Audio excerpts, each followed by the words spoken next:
Right now, we went live early, or I went live early just because I see everyone is in here. I see y'all in here talking about wrestling. Jesse and I were just talking about how funny it is that like WWE gets to like live in their own world where like this story of Vince McMahon not reporting $14.6 million is massive. And it's just kind of like, guy, it's cool, whatever. Yeah, just brush it under the rug. Like, yo, no, this is a huge deal. That's publicly traded money. Like that's the public's money that that they just quietly said, oh, yeah, no, it's fine. Vince is paying it back. Yo, that's like like like in what world does like Roger Goodell pay off? Well, football's probably a bad example, but this doesn't work in any other walk of life. Like the CEO of Pepsi can't, send off $15 million of sexual assault hush money and just, oh yeah, it's no big deal. Like WWE, yeah, that definitely feels like something you go to jail for. Absolutely. Misuse of funds comes to mind, but it's wrestling, so it's like, oh, it's cool. It's right, what do you expect? It's wrestling. Crazy, man.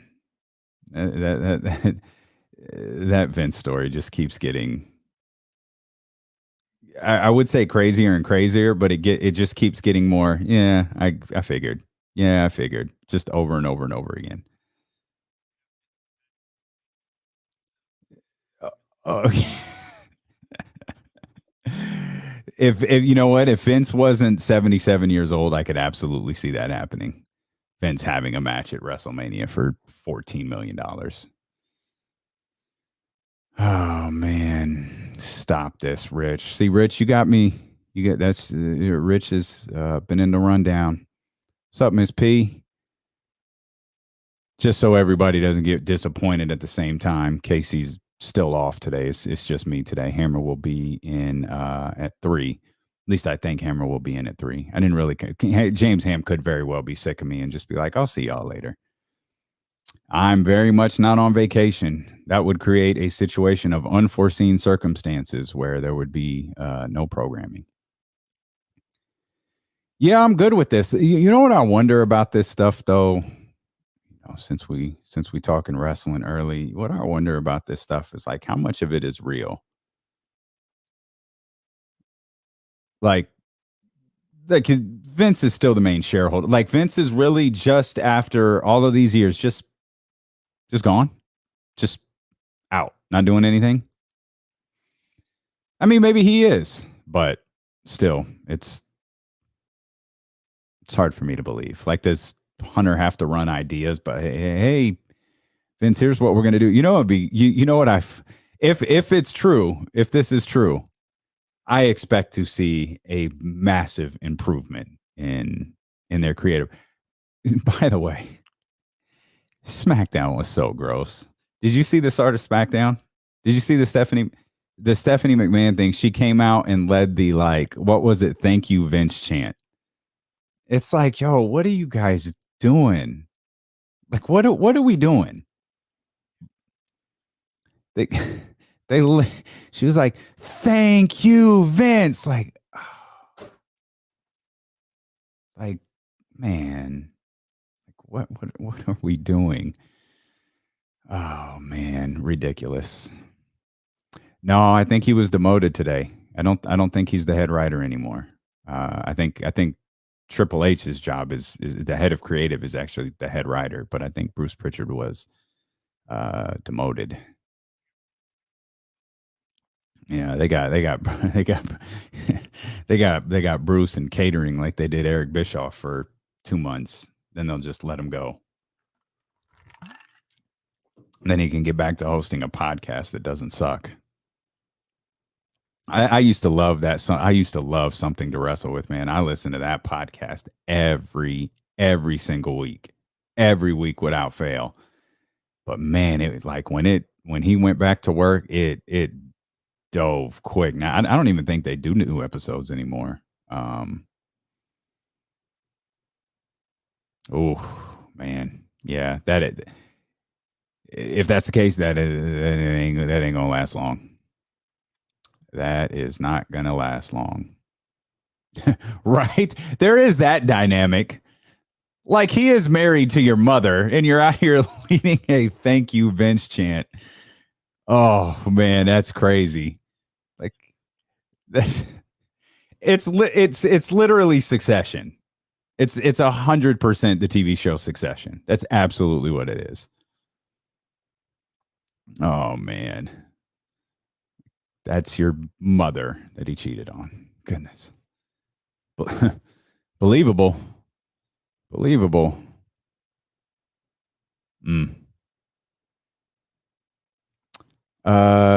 really going to New York on vacation or going to save WWE?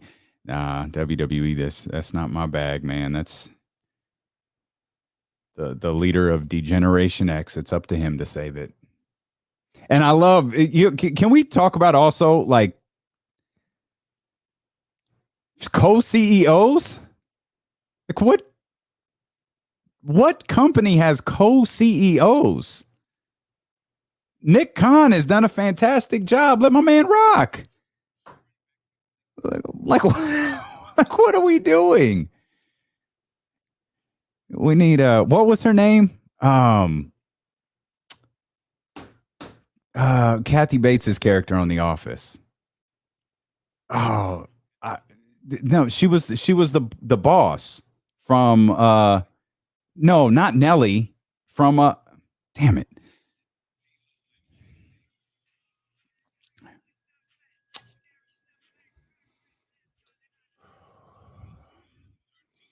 Let's go, baby. Hope you had a wonderful weekend. We welcome you in here to the July 25th edition of D'Lo and KC. I'm Damian Barling. Acknowledge me.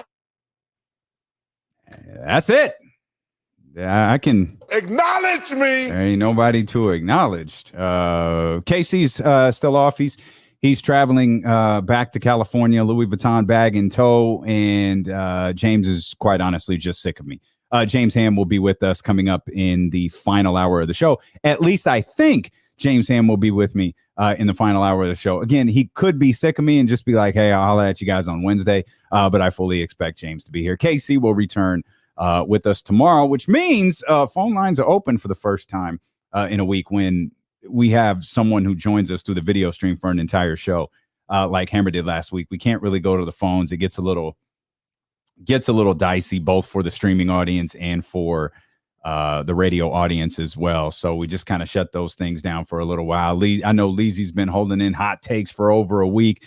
I'm sure Ramsey's got some random baseball note he wants to throw at us. So phone lines are open for you again, 916-349-1320 as we get this show underway. It's brought to you by McQueen and the Violet Fog, the smoothest gin in the world, handcrafted in Brazil.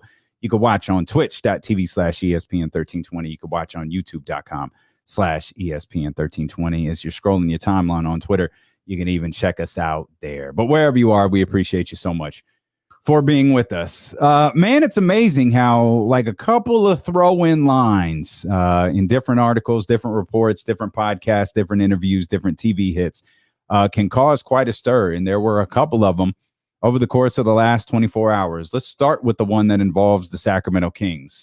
Shams reported, kind of just casually mentioned that amongst the New York Knicks, which is the team that everybody is very aware of, is locked into the Donovan Mitchell sweepstakes. He also threw in several other teams have expressed interest to the Utah Jazz when it comes to Donovan Mitchell, and that included the Washington Wizards, which makes a lot of sense to me. Miami, that's a given. That's obvious. Toronto, all right, it works.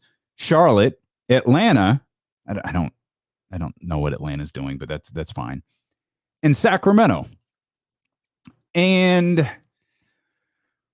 you know, all of these teams are in a different place. Like Atlanta, I don't know what they're doing. I don't know how to. I don't get it. Like I don't get the Atlanta Hawks at all. So y'all do you, because I don't get it. Charlotte, they're still looking for that piece that kind of puts them over the top. And when we're talking over the top, we're not talking about championship contention.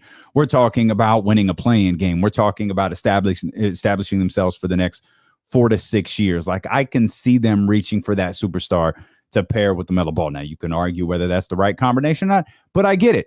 Toronto, same thing. Their championship that they won a couple of years ago was born out of a superstar acquisition. I get it. Washington, you got to do something. If the idea is Brad and Donovan, like, okay, cool. You've got to do something. Miami's obviously it's Donovan or KD, and I'm going to stop short of saying Miami's desperate. Like, I'm trying not to use that word. They're not desperate, but they're aware.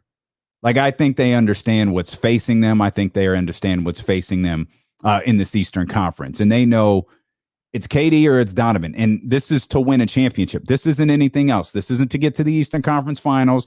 This isn't to do any of that other stuff. This is to win a championship. That's what Miami needs to get them over the hump. They need Donovan Mitchell. They need Kevin Durant or a player like that. And then you got Sacramento. And it's like, okay, now I want to be clear. This is my opinion on how this conversation went. This is just my opinion. I have no idea. Hey, I don't even remember the Jazz. We all say it's Danny Ainge. Danny Ainge isn't the general manager of the Jazz, but it was just for say, hey, Danny, it's Monty. Hey, what's going on with Donovan? Well, we're looking for it. No, that's fine. Really, what we're calling about is Bojan Bogdanovic. Really, what we're calling about is Jordan Clarkson. Really, we're curious, what the status of Mike Conley is. And then all of a sudden, it gets spun as, well, the Sacramento Kings inquired about Donovan Mitchell. And it would be, if Kenny was here to say, it'd be malpractice if you don't inquire about players like Kevin Durant, Donovan Mitchell. Like, every team in the league should kind of get a feel like, yo, what's it look like? What's the word? What are you guys looking at? 3 first-round picks? 4 first-round picks? 5? Oh, that's cool. Yeah, good. No, good for you. Let's talk about Jordan Clarkson. Like how close are you to blowing this whole thing up? Or let's talk about Bojan Bogdanovic. Let's talk about some of these other players on your roster while you work out that 4 draft pick, 3-player trade for Donovan Mitchell. Because when you really look at it, the Donovan Mitchell thing in Sacramento, it doesn't make any sense. While I believe it's the responsible thing to do if it were to happen, that Monte McNair in this front office inquires and asks questions about Donovan Mitchell. Given some of the things we know right now, there's no legitimate way that the Kings could pull off that deal by themselves. And I mean, and think about it, you'd have to include like De'Aaron Fox would have to be a part of this conversation. Well, that doesn't make sense for Utah, because this clearly is not the direction Utah is going. If you're going to trade for De'Aaron Fox, you might as well keep Donovan Mitchell, right? So there's no deal with the 2 alone where that makes sense, because you can't give up Domantas Sabonis. You already traded what I believe is the greatest point guard in the history of professional basketball, at least according to the national media outside of Sacramento, last year. So that was one of your big assets. I mean, sure, like Keegan Murray, like, yeah, I don't. When you start to kind of try to put the pieces of this puzzle together, it doesn't really make sense. So an inquiry could have been a question. An inquiry could have been a 2-minute conversation. An inquiry could have been, hey, I'm calling about Bojan Bogdanovic. Hey, I'm calling about Mike Conley. 20-minute conversation. Hey, what are y'all thinking about Donovan? What do y'all got going over there? You go New York, Miami? What are you guys doing? And then it could be, oh, the Kings inquired about Donovan Mitchell. The one thing that these general managers have to understand, and we'll get into this too in a few minutes, because this is just, if you're dealing with the Brooklyn Nets, you better be very aware of the way that they're operating. These deals are going to be released to the public. And then it starts like posing like other conversations, because if I can put this conversation, if I can put what this might look like together in my head, and I know a lot of other Kings fans listening to this can do that too, but what a conversation between Utah and Sacramento would have to look like for a deal to actually be done. Don't you think De'Aaron Fox did the same thing? Don't you think Domantas Sabonis did the same thing? Don't you think the players on this roster did the exact same thing? Like, do you have to call them in light of this report? Hey, Fox, it's cap. We good. That's not what we were calling about. They're trying to play us just like the Lakers played us last year and have been upset with themselves ever since they did it. But that's all it is. They're just trying to drum up interest. Ain't no interest there. Do you have to call Sabonis and tell him that? Like, do you have to have these conversations? And the other thing, and we discussed this at length one day, and I think it's when the Utah Jazz like proclaimed themselves open for business. The gap between De'Aaron Fox and Donovan Mitchell it's not very big, man. Like, Donovan Mitchell is a really, really good basketball player, and he has performed at the highest levels. He has performed on levels that De'Aaron Fox hasn't had the opportunity to perform on. And there are some people, and we'll really get into this discussion as the show rolls along, but I think there are some people who they don't buy De'Aaron Fox. They don't think there's a next level for De'Aaron Fox. They don't think De'Aaron Fox can be the guy. They don't think De'Aaron Fox can be franchised. They think he could be a piece. They may think he's a good ball player, but they don't think that he's that dude. And if you look at Donovan Mitchell, maybe you think Donovan Mitchell is that dude. He is that dog. He is that leader. He's got that killer instinct. He got everything that a franchise needs. But when you look at their production, and I think a lot of people feel that way, by the way, is because they saw it in the playoffs. And that's far more of a credit to the Utah Jazz organization, not to diminish Donovan Mitchell whatsoever. Donovan Mitchell's a great basketball player, I'm not trying to diminish him whatsoever, but the credit for, like, he's got to shine on those moments because of the way that the Utah Jazz have put that team together over the last handful of years. Pairing him with Rudy Gobert ultimately didn't get them the NBA championship. That's the goal for every team. You make that decision. Look, we couldn't get it done with Donovan and Rudy and Quinn Snyder, so we're moving on. Quinn Snyder decided to leave us. We decided to trade Rudy Gobert. Now we have the opportunity to completely start over and build something new by trading Donovan Mitchell. But he's gotten the opportunity to perform on the highest level, and we were watching. De'Aaron hasn't got that opportunity, but when you look at their numbers, you go to Pro Basketball Reference and you put the comp charts in. Sure, numbers can be deceiving, but man, there's not a big gulf right there. I think some people would want you to believe there's a massive gap. And the interesting thing with the Utah Jazz's failures in the playoffs, and this happens, like, De'Aaron gets criticized for not making the playoffs and gets criticized nationally for not making the playoffs. And the Kings, they're a punching bag for that as well.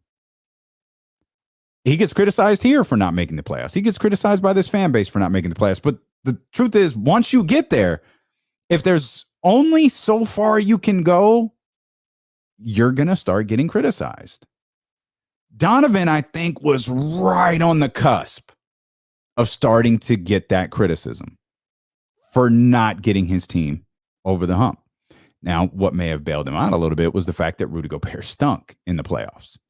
Rudy Gobert would have really, really good off seasons, and once you got into a series against the same team over and over and over again, man, it was open season on Rudy Gobert. But he was right on the cusp of catching that heat.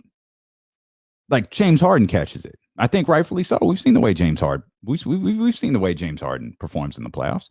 He catches that heat, and the only thing that's going to stop it is for him to succeed. So we talk about this with the New York Knicks, and we'll talk about it more later as we dive into all of these different trade rumors and trade things that are out there with the NBA. But what does Donovan Mitchell do? Like, with the exception of the Miami Heat, of all those teams we mentioned, like, does this put Toronto over the top? I think Toronto's good. Maybe this makes Toronto really good. Does this make Toronto a championship team? Does it make Toronto a championship? I kind of have the same questions with Toronto as I do New York. Like, what are you ultimately doing this for? And this isn't the only trade rumor that's out there. Woj and Shams, they colluded to get things popping in Boston this morning. We'll talk about the Kevin Durant rumors. We've got teams reporting to NFL training camp this week as well. Tomorrow, as a matter of fact, we'll dive into all that. A disastrous weekend for the San Francisco Giants. More Kings talk ahead. James Ham your phone calls. We're just getting started. It's D'Lo and KC here on ESPN 1320. Whew.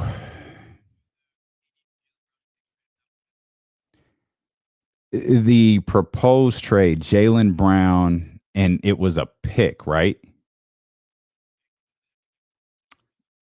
If it was a pick or two, I'd probably do it.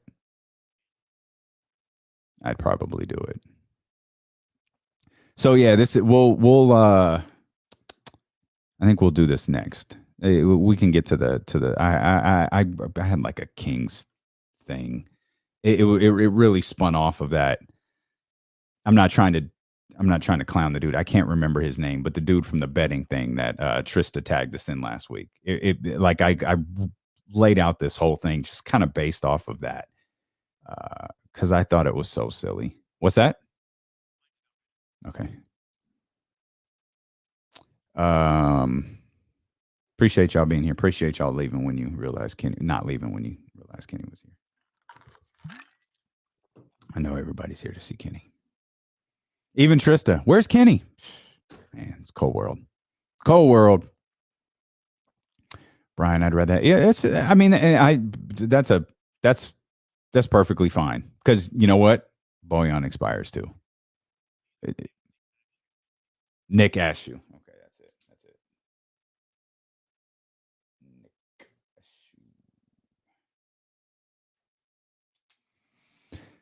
oh man. What else we got in here? It's a little hard for me to keep up on the chat while I'm by myself. So I try to take the commercials to really dive in here. Jay Hardaway, what's happening, man? Dr. David, what's good, baby? I see you.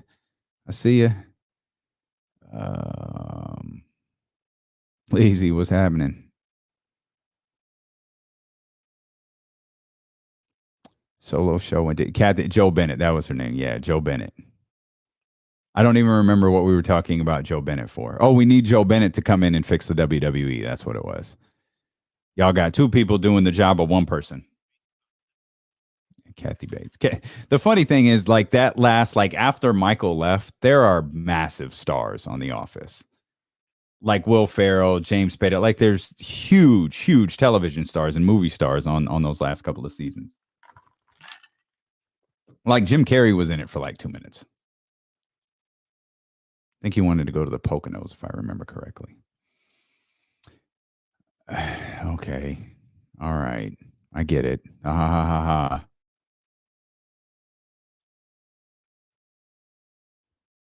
See what you started, Chris?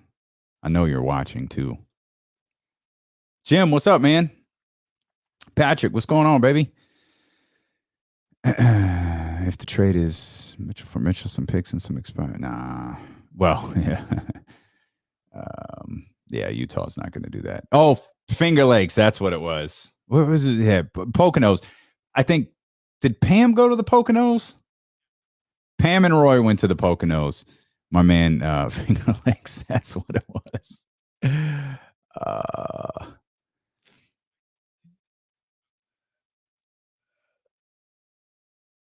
Oh. Yeah. That was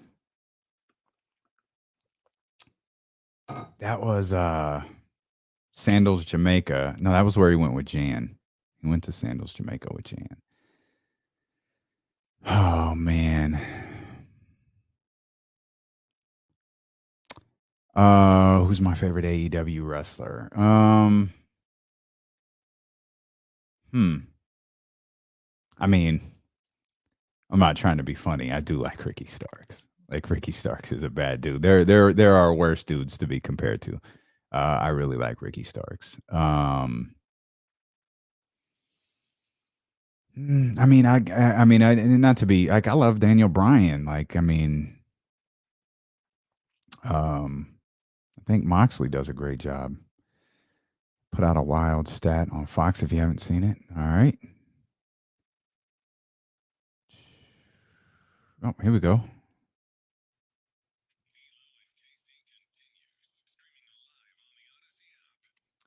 Man, I'm trying to get caught up on everything here during the commercial break. Will Z tweeting out some some stats about De'Aaron Fox right now. Great work from Will Z. If you're not following Will Z stats on Twitter yet, you're really missing out on some of the great Kings content out there. So follow my man Will Z. He's tweeting about De'Aaron Fox. You need to go check that out. Obviously, we opened the show talking about De'Aaron Fox because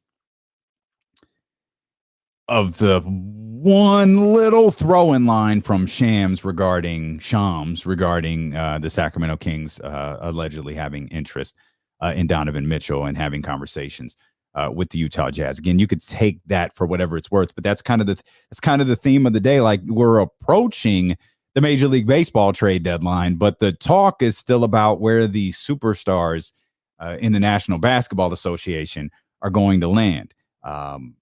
Kevin Durant, Donovan Mitchell, and I guess Russell Westbrook is the part of this. I mean, you're reading about conference calls or group calls and LeBron and AD and Russ trying to get all on the same page when everyone was at Summer League, which is funny that they did it on the phone because I think Russ and LeBron were at the same Lakers Summer League game, but they didn't talk to each other, and it was being watched by all of the beat reporters and all the media people that were there. And this morning, a new team entered the fray. According to both major insiders, Adrian Wojnarowski and Shams Charania, the Celtics have entered the Kevin Durant unrealistic trade sweepstakes. Now, what's funny about that is I think you could tie in the same exact stuff I said about the Sacramento Kings and the Utah Jazz a minute ago. Now, there was a little bit more specifics to this reporting, and it involved the Brooklyn Nets had turned down a deal from the Boston Celtics that included Jaylen Brown and I think a pick and maybe another player, and Brooklyn countered, and Brooklyn asking for Marcus Smart, another rotational player, and multiple. That's absurd. Like, what are we doing with that? Like, there's no purpose in that. Like, that trade is useless for the Boston Celtics. Absolutely useless. Marcus Smart, Jaylen Brown, Derek White. What is this? Like, that gets you nowhere. If you're the Boston Celtics, yeah, you walk away from that. Jaylen Brown, I get. Now, here's where kind of things get a little. Here's where things get a little sketchy. There's a belief that trade was offered up like a month, like when this all started, like a month ago. Hey, yo, you want to move KD? Okay, I see you. What about Jaylen? Well, let's work this out a little bit. We'll build something around Jaylen Brown. Well, no, we want Jaylen, we want Marcus, and we want another player, and we want 2 picks. That's cool. Good. I'm out. I don't know if you're aware of this, Mr. Brooklyn Nets. We were in the NBA Finals last year. While y'all were at home trying to sort out this mess, yeah, we were playing in the NBA Finals. So while we'd like to make that addition, we don't need to make that addition. So girl, bye. But if that was a month ago, what's the point in it getting out today? What's the point in both major NBA insiders talking about that deal, which was allegedly proposed 4 weeks ago today? Well, think about it. We've talked about this. We've talked about this for weeks. There's no realistic market for Kevin Durant because the Brooklyn Nets don't actually want to trade Kevin Durant. They want to make it seem like, yo, we're putting out an effort. We're trying. We're out here. We're trying to get this deal done. But we've got to do what's fair for us. Either they've got something from Kevin Durant's people that have led them to believe maybe this isn't the most urgent of situations, or maybe this is their way of taking the NBA version of a hard stand. Because, in the NFL, they just be like, cool. What you going to do, sit out? Like, all right, cool. You sit out, you don't get paid. But yeah, no, whatever. Do your thing, bro. In the NFL or in the NBA, it's a little bit more players empowerment. It's a little bit more of a players league. It's a little bit more of players and owners working together on situations like this, whether Adam Silver likes it or not. So what is this out there for? To drive up a price that's already unrealistic? Like Miami can't, who legitimately is inquiring about Kevin Durant? Because Miami can't match any of this. If there's a team that is desperate to do a deal for a star player, it's Miami. Miami can't do any of this. They can't even do the initial trade of Jalen, Derek White, in the pick. They don't even have something comparable to that. And if you think they do, that's disrespectful to Jaylen Brown. Y'all might want to rewind to this past postseason. I get if you're Boston, you inquire. Kevin Durant is, if he's not in the penthouse of NBA players, he's as close as you could possibly be.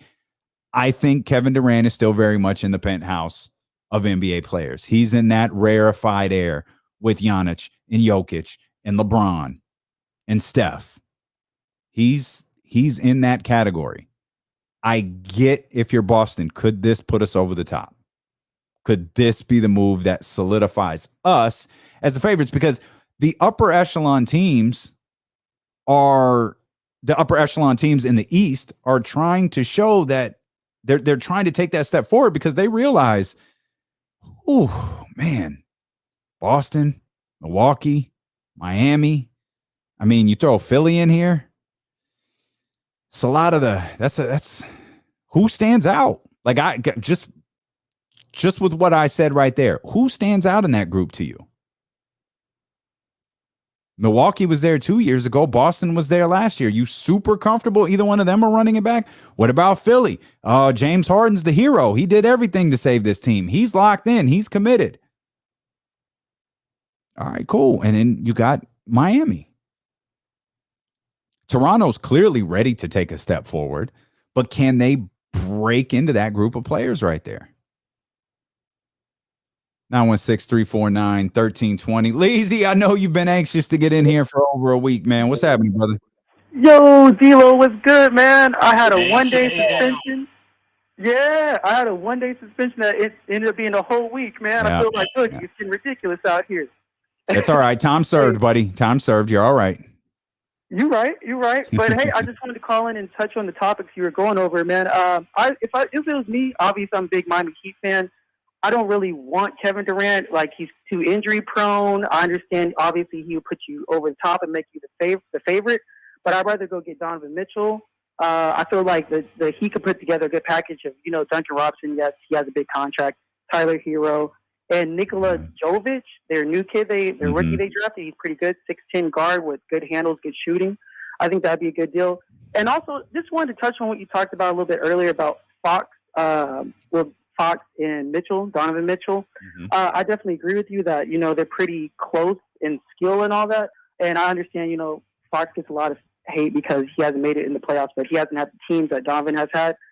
It would be interesting if the Kings could get him, but unless you're offering Davion Mitchell and a bunch of picks, I just don't think it's going to happen. Yeah, appreciate you, Leezy. As always, 916-349-1320 if you want to get in here. It's D-Lo and KC. D-Lo rolling solo today, brought to you by McQueen and the Violet Fog, the smoothest gin in the world, handcrafted in Brazil. I definitely just went third person right there, so that's awesome. James will be with me in the final hour of the show. KC will be back with us tomorrow.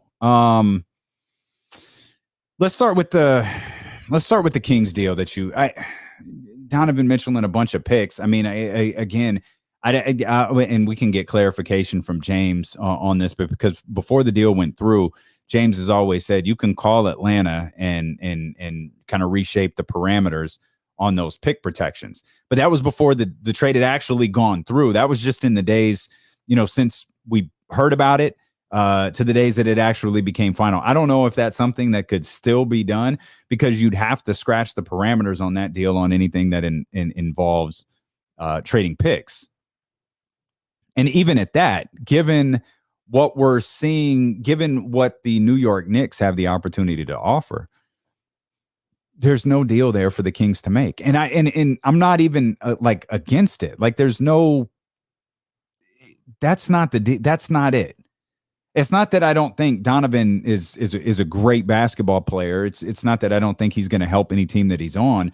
It's just nothing about this makes sense. Trading De'Aaron for Donovan, doesn't make sense. Getting Donovan here with De'Aaron and Domantas Sabonis, that doesn't necessarily. Yeah, I guess if there's a way you could pull that off, I guess that makes sense. I just can't envision it because what we're hearing from New York now, whether this is true or not, and again, it's not always what a player is worth. In fact, it's never what a player is, quote, worth. It's what is a team willing to pay for that player? What is a team willing to give up for that player? What are the New York Knicks willing to give up? Well, we're hearing they're willing to give up 5 picks. Now, 5 picks for them, I think, is only over the course of the next. They could do that. They could draft next year, trade 2 picks. I think they could trade 2 the next year. They could have like, if it's 4 picks, they could have that out of the way in the next 2 years. If it's 5 picks, they could have that out of the way in the next 3 years. Like, they've got draft picks stocked up, not quite to the degree of the Oklahoma City Thunder, but to a pretty solid degree. There aren't a lot of teams that can compete with that. It's why they have remained in the conversation about this for so long. And I don't know if it feels like every piece of news is related to the other, even when they're not. The Boston Celtics and Kevin Durant, that's not related at all to Donovan Mitchell. At least not directly. But it's trying to set the precedent for a trade market. This is what the trade. Rudy Gobert set the precedent. And man, Donovan Mitchell, Kevin Durant, Rudy Gobert, none of them are in the same situation. They all have a lot of money and a lot of years left on the deal, but they're all very, very different. Rudy Gobert didn't ask for a trade. They were ready to trade Rudy Gobert. To the best of our knowledge, Donovan Mitchell hasn't asked for a trade. Utah is just looking to completely blow this thing up. And we know that Kevin Durant has asked for a trade. I don't fault Minnesota for the move that they made. As, what was it, 4 picks? I think it was 4 actual picks and then the pick this year. Like 4 picks, 3 players. I don't fault them for that. Like you saw, you probably saw the quotes and the tweets and in the IG post about, championship or bust. And this is the mentality of Karl Anthony Towns and that team this year. Like, yeah, I get why they did it. They didn't have to give up Karl Anthony Towns. They didn't have to give up Anthony Edwards. They had their core pieces intact. They got a new coach who they're relatively new coach who they're really, really buying in. Well, he's like a year and a half in now. They're really bought into him. They believe they're now taking those extra steps to put them over the top. Not a team that's going to struggle at the beginning of the season and then fight their way into playoff contention, but a team that's going to be like, Minnesota can talk about championship or bust like that that's a bit strong in my estimation. If that's your line of thinking, great. That's probably the line of thinking for every team. Championship or bust. Our goal is to get to a championship. But Minnesota could very well be Memphis this year. There's no reason that they couldn't. No one's ever criticized Rudy Gobert in the regular season. Rudy Gobert has won Defensive Player of the Year awards. It's a regular season award. He's won that. But what can he do in the playoffs? Like, I can absolutely see the Minnesota Timberwolves being this year's version of the Memphis Grizzlies. Not that the Memphis Grizzlies can't still be up there in, the 50 win category, but I can see Minnesota taking that big step forward. I don't fault them for the deal that they made. Of all of the rumored deals, whether you throw in Donovan and the Knicks, or Kevin Durant and the Boston Celtics, or even Kevin Durant and the Phoenix Suns, the Minnesota deals, that makes complete sense. Because think about the Phoenix Suns offer, or the alleged offer. Think about the alleged discussion between Phoenix and Brooklyn. You're giving up Mikal Bridges. You're giving him up. Now, of course, you're getting Kevin Durant back. There was, I think there was an Ayton tie-in in there. Like, there was a few things tied in there where you're giving up pieces who were important to getting you to 64 wins last year, or 63 wins, whatever it was, and getting you to the NBA Finals the year before. I get you're getting Kevin Durant back, but you're giving up a lot of key pieces. Now, perhaps in Phoenix, the only key pieces that really, truly matter are Devin Booker and Chris Paul. And that I completely understand. That's the risk you take if you're the Phoenix Suns. That's the risk you take if you're any of these teams trying to. That's the risk you take if you're the Miami Heat looking to acquire either one of these guys. You're going to give up a player who's gotten you into a solid position before with the idea of getting you over the top. One of the reasons I think the Minnesota deal makes so much sense is because they didn't have to give up a player who was super impactful for them this year. Not to diminish whatsoever Patrick Beverley and the guys that they traded. I'm not trying to take them down a peg, but we're not talking about someone who had a Mikal Bridges-like impact. We're not talking about that or a DeAndre Ayton-like impact. We're talking about guys who had a role, but not that kind of role. Miami makes sense. Tyler Hero, that's a tough one, but whether it's Kevin Durant or Donovan Mitchell, you take it. The future asset, you figure that out later. That's why this concern for those types of teams, those teams like a Miami or a Phoenix. I ain't concerned about them draft picks. Now I get why Kings fans might be like, hang on, because we just had our 16th annual NBA draft lottery party, on May 17th. 16 straight years of that, you don't necessarily want to part with them. Remember the angst the year that they didn't have the pick? We were like, oh my God, what if this is the year they move up? They didn't. Oh, but we were all worried about it for a minute. We were all just waiting. I think it was the Chicago Bulls. We were all just waiting. Please say Chicago. Please say Chicago. There's an anxiety that goes with that. But that's with Sacramento. That's not with Miami. I ain't worried about that. I ain't saying they really ready to mortgage or give up on their entire future, but they ain't checking for that. Phoenix, they got goals. They fell short of that NBA championship a couple of years ago. What can we do to get over? How can we? Tick tock, tick tock, tick tock. Time's running out for Chris Paul. You've got to figure out a way to maximize that. You had that regular season popping last year, but you couldn't get over the top. What can you do to get over the top? And it feels like Phoenix is fallen quiet in all of these conversations. Donovan doesn't fit there the same way that I think Kevin Durant does, but all seems to have fallen pretty quiet for Phoenix. Though I'd argue a lot of this stuff, there's nothing loud about Boston. It just depends on what you choose to believe. Did this conversation between Boston and Brooklyn happen last night? All indications are it didn't. All indications are these conversations happened a while ago. And it's just getting reported now. That, to me, isn't exactly a small detail. If this conversation was had on, July 1st or 2nd or something like that, whenever Kevin Durant, announced he wanted a trade, or it was announced that Kevin Durant wanted a trade, that's an important detail to this. Because it goes to, I think, just solidify what we've been talking about for weeks on this show. The market isn't strong enough for a deal like this.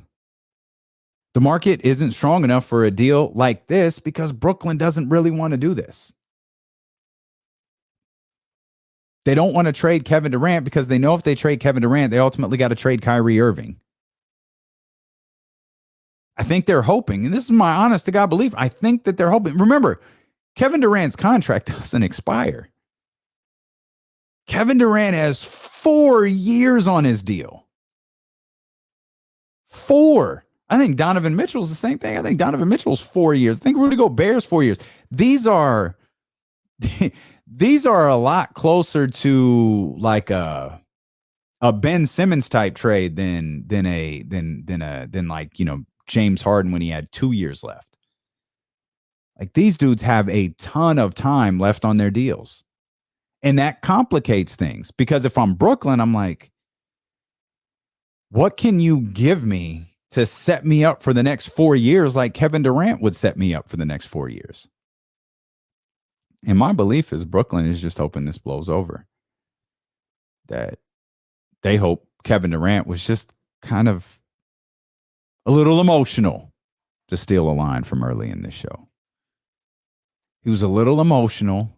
We ain't heard from KD. KD ain't, I mean, he's randomly tweeting stuff, but he isn't tweeting anything about Brooklyn. He isn't tweeting anything about playing basketball. He's not tweeting anything like that. He's kind of falling back. I mean, is this a super high profile version of Debo? I mean, there seems to be all indications Debo gonna be at camp tomorrow. I mean, Debo been in Northern California for a minute. All indications are he's gonna be there tomorrow. He didn't he ask for a trade? Wasn't he upset? And hasn't this completely blown over? Maybe not completely. They still got a contract extension to work out for him. I'm sure he doesn't want to step on a football field without having his long-term future or somewhat long-term future locked up. Maybe Brooklyn's hoping the exact same thing for Kevin Durant. Let this blow over. We've got an opportunity. I just mentioned all of those teams a minute ago in the Eastern Conference. Miami, Boston, as constructed right now. Miami, Boston, Milwaukee, Philly. Who you feeling? Yo, who's the leader in that division? Who out of all of those teams really stands out to you? The Heat, the Celtics, the Bucks, the 76ers, they all feel like they're kind of the same. Now you throw Brooklyn in there. Why can't Brooklyn be in that same conversation? There's no mask mandate that keeps, or there's no vaccine mandate probably that will keep Kyrie Irving out for half the season. Can both of these guys stay healthy and play upwards of, what's the magic number? 65 games for both of them each, 65 each for KD and Kyrie. You're telling me that team can't be in the 50 win category with Boston and Miami and Milwaukee and Philly? Like all of those teams, those 4 teams are 2 wins apart. Shoot, you throw in Toronto. Toronto's 3 wins back of that.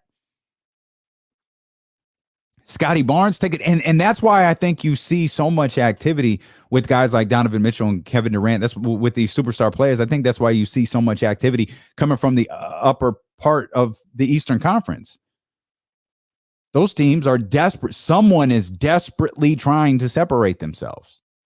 I still think Boston's the best of that group, but I don't think it's by a lot. I think Milwaukee's barring injury, that's the case with all of these guys. Milwaukee will be right back there. Philly, you've got to show me. Like I've got to see it to believe it. And Miami is always gonna fight. I think I see Miami, even though they were, the Eastern Conference 1 seed, if you will. They had the top record in the Eastern Conference. I think I see them a little bit below those other two. I mean, does Boston attack this regular season in a similar fashion to what Phoenix did last year? Phoenix coming off of their loss in the NBA Finals and having the regular season that they did last season, winning 64 games. Does Boston attack the season the same exact way? Because remember how last year started for Boston versus how it ended.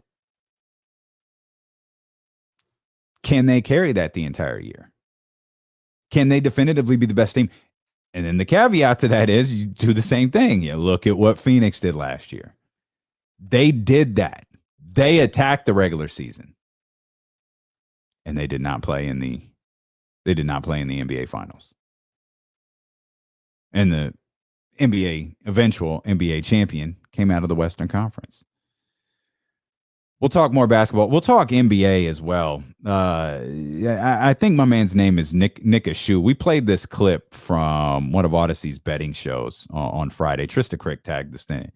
She wanted our opinion on it, so we just played it live and gave you our reaction. And there's so many things about that clip that I found funny, and I'm going to stop short of saying I had an epiphany. But I did realize something, and I'll share that with you. Dealing with Casey return here on ESPN 1320. Whew.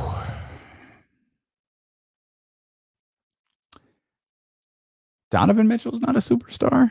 Yeah, I get some people think that. And that's probably a fair argument.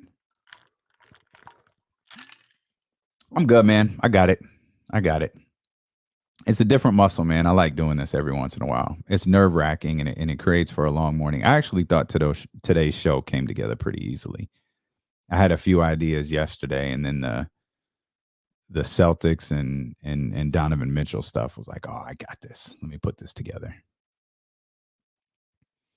That's funny. I did see he joined TikTok. I didn't see what he did yesterday. What he did yet though. I'll have to check it out.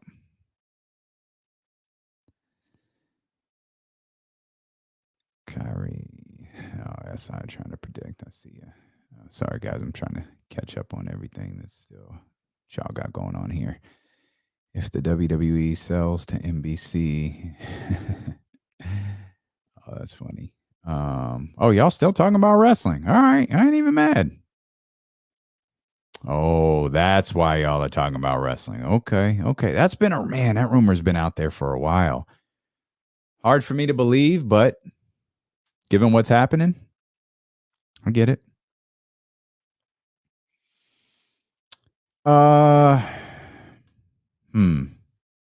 That's interesting. Yeah, that's interesting. Jalen's good, but like, come on, man, this is Kevin Durant. Like, Kevin Durant's really, really good. I like Jalen though. I don't want to see the Celtics break up there. I don't want to see the Celtics break up their unit. No, I very much do not. Oh man, I did see that. Man, that was something. That had everybody all in there. All in their emotional bag. Yeah, it was good stuff. I know people I think our guy Kamara is one of them. And I know there are a lot of people who aren't really thrilled that they didn't recast T'Challa in the role of the Black Panther. But I get it, man. That's a tough recast to make, to just go out there and okay, no. New Aunt Viv. Like, you can't, like, it's one thing to do it with Aunt Viv. So what I feel like, it's the diehard like comic guys who are really locked into the universe. Like, I'm not. Like, I don't know the stories and the origin. I know what the movie showed me. That's all I know. But I feel like people who are really locked into the universe, they're not feeling it. I get it either way, man. You're asking, Ryan Coogler to recast someone he was really close to and play this role that launched them into different stratospheres. Well, maybe not necessarily. Well, yeah, I'd argue, as big as the roles that Chadwick Boseman played, that Black Panther role will resonate forever with people because of what it meant culturally. Like, it was such a seminal moment in the culture that I get why they didn't do it. I get why they didn't, and I'm not in the same universe some of you guys are, so I get it, but I wouldn't have done it. Oh, hell yes.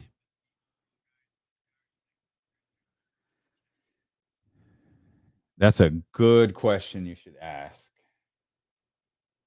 when we get back. Jesse just said, are you a win it with the homegrown guys, or do whatever you can to, like, trade whoever you can to win a championship?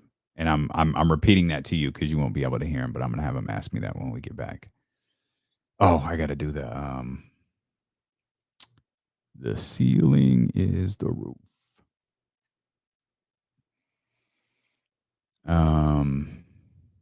It's funny you say that. Like, I don't know if I can go see it with anybody. Like, when they showed the mural, I was like,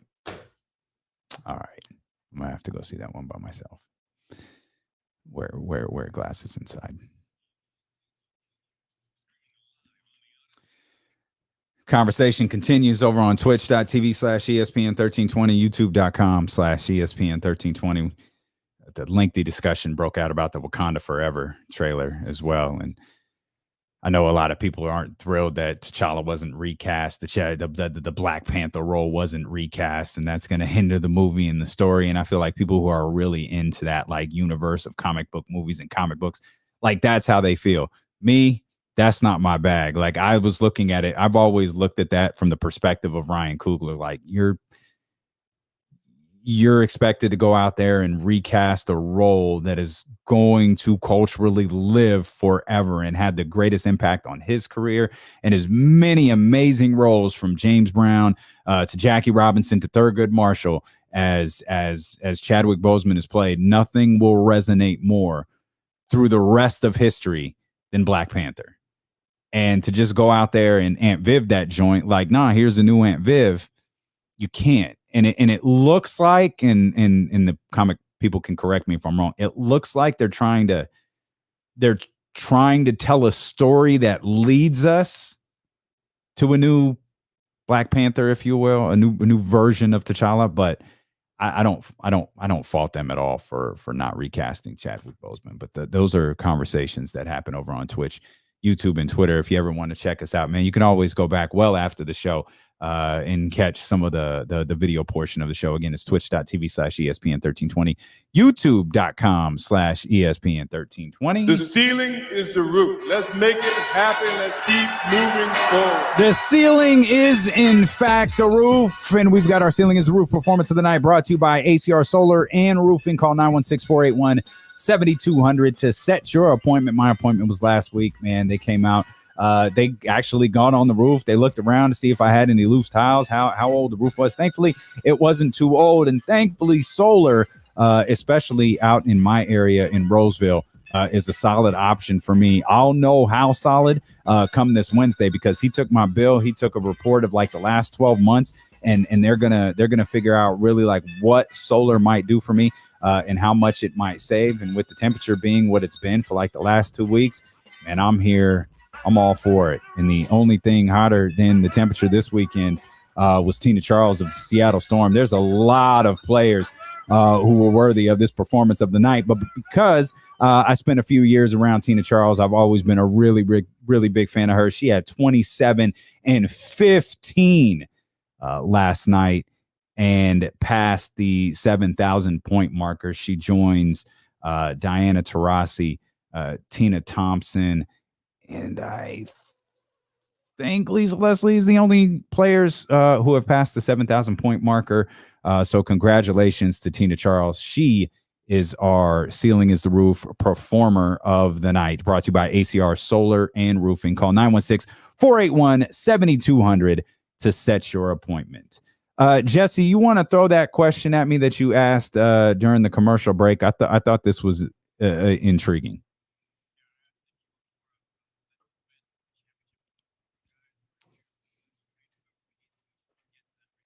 So like I don't think there's a lot of win a championship with the homegrown guys. Like, okay, who's really done that? Well, there's a very obvious one. Like Golden State has done it. Now they got a little boost from Kevin Durant in the middle, but that doesn't change the fact they just won a championship, and it doesn't change the fact that they won a championship before Kevin Durant got there. Like they achieved the ultimate prize. I don't know how many other teams, though, are like that. Like even, I feel like sometimes we act like near prime Dennis Rodman didn't join the Chicago Bulls in the mid-90s. Like I think sometimes we gloss over that as if that wasn't real. Like Clyde Drexler wasn't with Hakeem Olajuwon. I mean, teams have to, you have to make moves. Your job as a general manager and as a coach is to win a championship. Like that is the ultimate goal for every team. When you hire a coach, Did the Sacramento Kings hire Mike Brown to end the playoff drought? Absolutely. Did the Sacramento Kings hire Mike Brown to create some stability here within this organization? Absolutely.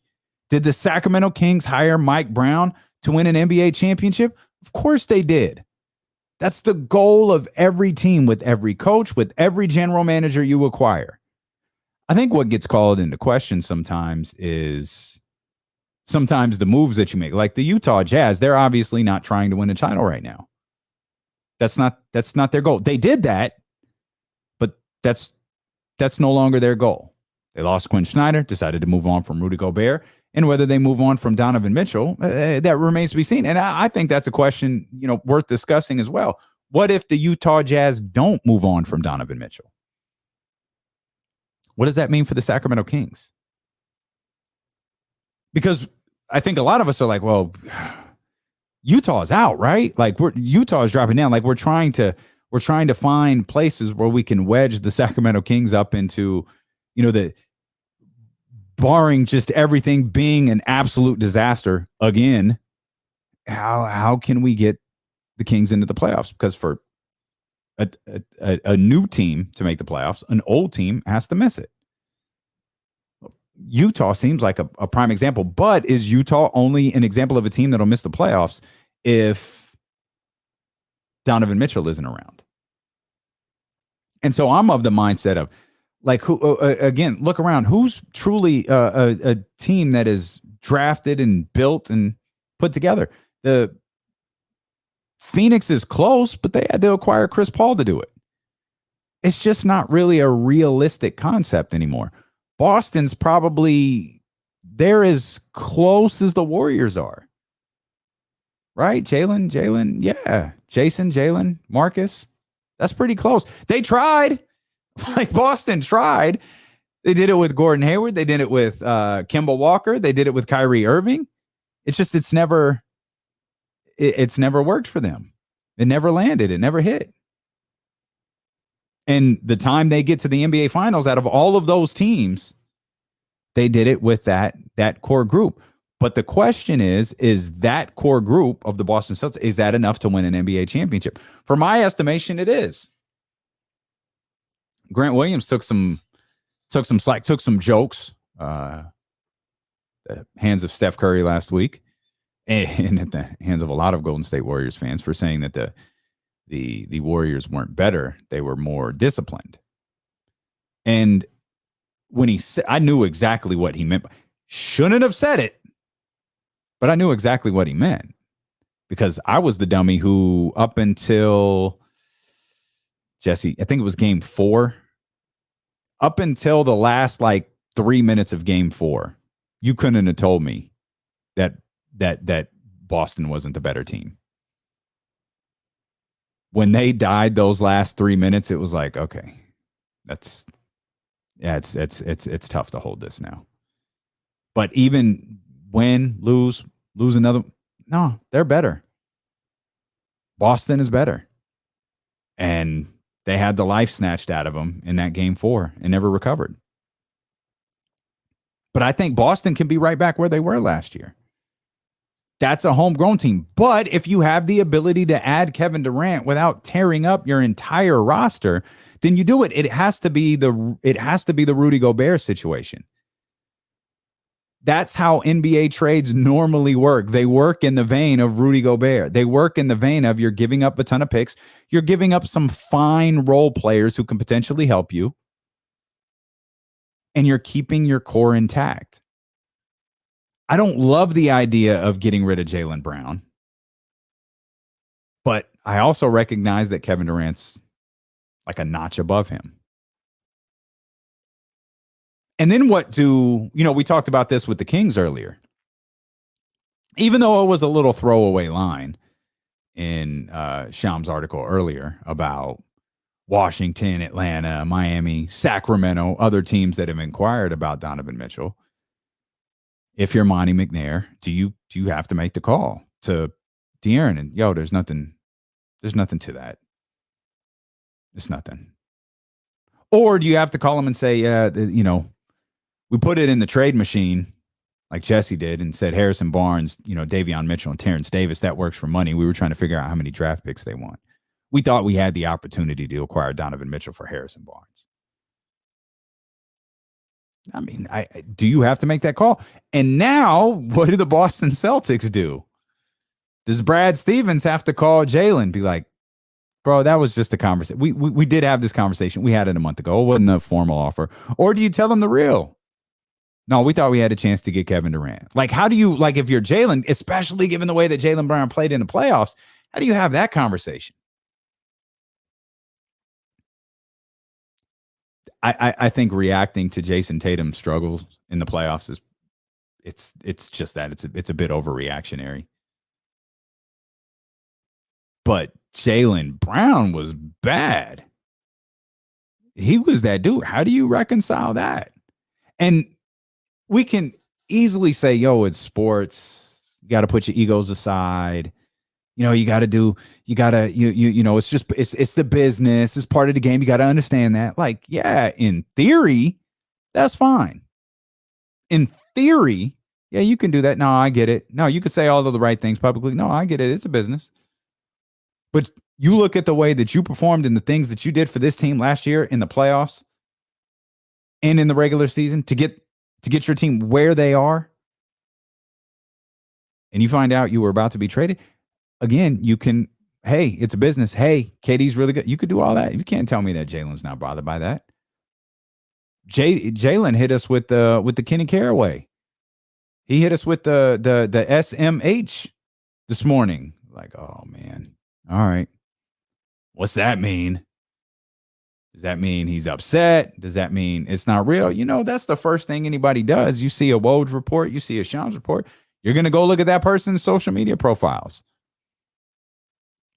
Have we checked to see what tweets Jaylen Brown has liked? Has Jalen removed all references to Lucky and the Shamrock off of his social profiles yet? Yo, I get it why dudes get frustrated. I get it why dudes get hurt feelings. Oh, they're making $30 million. No, you could still get your feelings hurt. You're listening to D-Lo and KC on KIFM West Sacramento, KRXQ HD2 Sacramento, ESPN 1320. Driven by our friends over at Lasher's Elk Grove Dodge. Always live on the free Odyssey app. Video version of the show available on twitch.tv/ESPN1320, youtube.com/ESPN1320. You can jump in and hang out with the dopest crew and all the sports media, the Chatty House right now, keeping the conversation going. And you can keep the conversation going on the phone lines as well, as they are open for you, 916-349-1320. But I don't know how you reconcile all of that stuff with all of these rumors going around about trades and who's on the market and who's not, and who is this good for and who it's not good for. That's tough. And I feel for these players. I feel for Jalen. I don't feel for Kevin Durant. He wants that. Part of me feels for Donovan Mitchell too. Like, Donovan didn't, at least I don't think he asked for this. But he's got to feel good knowing that the only teams that are probably making a big push for him are ones that are in a strong position to win a championship.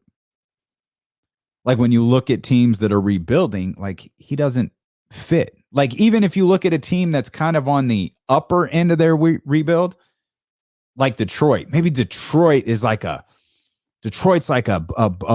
big star away from skipping a few years in the process. Yeah, that's cool. But Donovan ain't it. Like, that, it doesn't like that. It doesn't work with that roster unless you're willing to give up on one of the young guys that you have, and that doesn't serve you a purpose. Like, a lot of it has to do with roster balance. We saw this last year with Sacramento and Tyrese Halliburton. It's amazing to me how many people still don't get why Domantas Sabonis made so much sense here. It's not always just the player versus the player. It's the player on that particular roster. Sabonis makes so much sense on this roster. And it was worth a risk. And that's where, when I see things like, that clip that we played from that Odyssey betting show where Nick Ashew was, I loved that I think it was called Bet Better or something like that. I love that it was called an epic rant.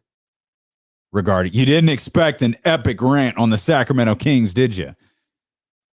It's like, Brody, you think that was an epic rant? Yeah. Tune into ESPN 1320. Listen to some of these phone calls the day after Los Angeles Lakers fans run the squad out of the building, and then talk to me about epic rants. All he really did was trash the team, talking about, and I love that no one bought it. Like, he trashes Sacramento, says he's betting the under on 32.5 wins. And I saw, because I was monitoring my man's tweet closely, and I'm guessing he just turned his notifications off because it wasn't going well for him. Everyone was like, yeah, no, like, cool. Show your betting slip. Like, show us the betting slip where you actually bet the 32.5, the under 32.5. Because what I realized is, and you can argue whether this is fair or not, the Kings' history of failure is what influences people's thinking. It's less about De'Aaron Fox or Mike Brown. It's less about how you feel about Malik Monk or Kevin Huerter. It's less how you feel about that, and more that it's like, oh, it's the Sacramento Kings. Like, people were applauding Atlanta for acquiring Bogdanovich and going out and getting all of this like solid talent and putting together a roster that nobody knew exactly what it was. Oh, that's great. Well, okay, but what did that amount to? Oh, they made a run in the playoffs. Cool. It wasn't even remotely sustainable. But everybody praised it because Atlanta doesn't have that history of failure. But the Sacramento Kings go inquire. I thought, I've said this before. I thought Kevin Huerter was a sixth man of the year candidate last year. Prior to the season when we were making, preseason predictions, I thought Kevin Huerter was the sixth man of the year. I love the acquisition of him. Anytime there was a John Collins discussion, we wanted Kevin Huerter thrown in because I actually liked Kevin Huerter on this team more than I really cared for John Collins. Something about John Collins makes me uneasy. And he lost into Drew Leagues. That ain't going to help. But I realize that it's the failures of the organization that weighs more on people's minds than anything that they do. Like, what more could the Sacramento Kings have possibly done this offseason? They drafted a player. Now, some people, no matter how you felt on draft night about Keegan Murray, you had to have felt differently by the time Summer League was over. Not only because of the way Keegan Murray played, but the fact that Jaden Ivey didn't. You didn't even have anything to compare him to. This wasn't a Marvin Lucas situation where you were going, oh, look at where, or a Marvin and anybody drafted after him situation where you're looking at him going, look what he did. Oh, look what he did. Look what he did. Oh, Kings messed up again. Keegan balled out, and there was Jaden rolled his ankle and didn't play.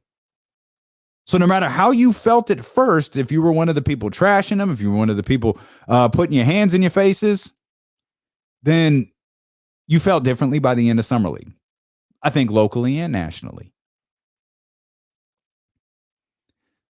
So you have that. Then you have Malik Monk, who played solid with the Lakers. And now all of a sudden the argument is, oh, well, the Lakers stunk last year. Okay. So he performed well on a team that stunk, and that's a bad thing. All right. Like, he was one of the bright spots in an offense that was stagnant. Oh, okay.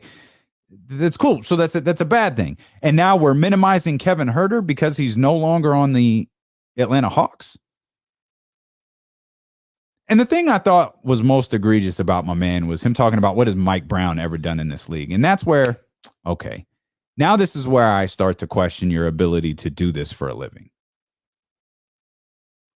Because you don't have to praise Mike Brown. You don't have to like the Mike Brown hire. You don't have to say it's great. But to actually say, what has Mike Brown ever accomplished in his career, exemplifies your stupidity. Scratch that. It exemplifies your ignorance. Because it doesn't take much to look at Mike Brown. How could you can think about whatever you want. You can think whatever you want to about Mike Brown. But to state he hasn't accomplished anything in this league is disingenuous. My man's won 60 games multiple times.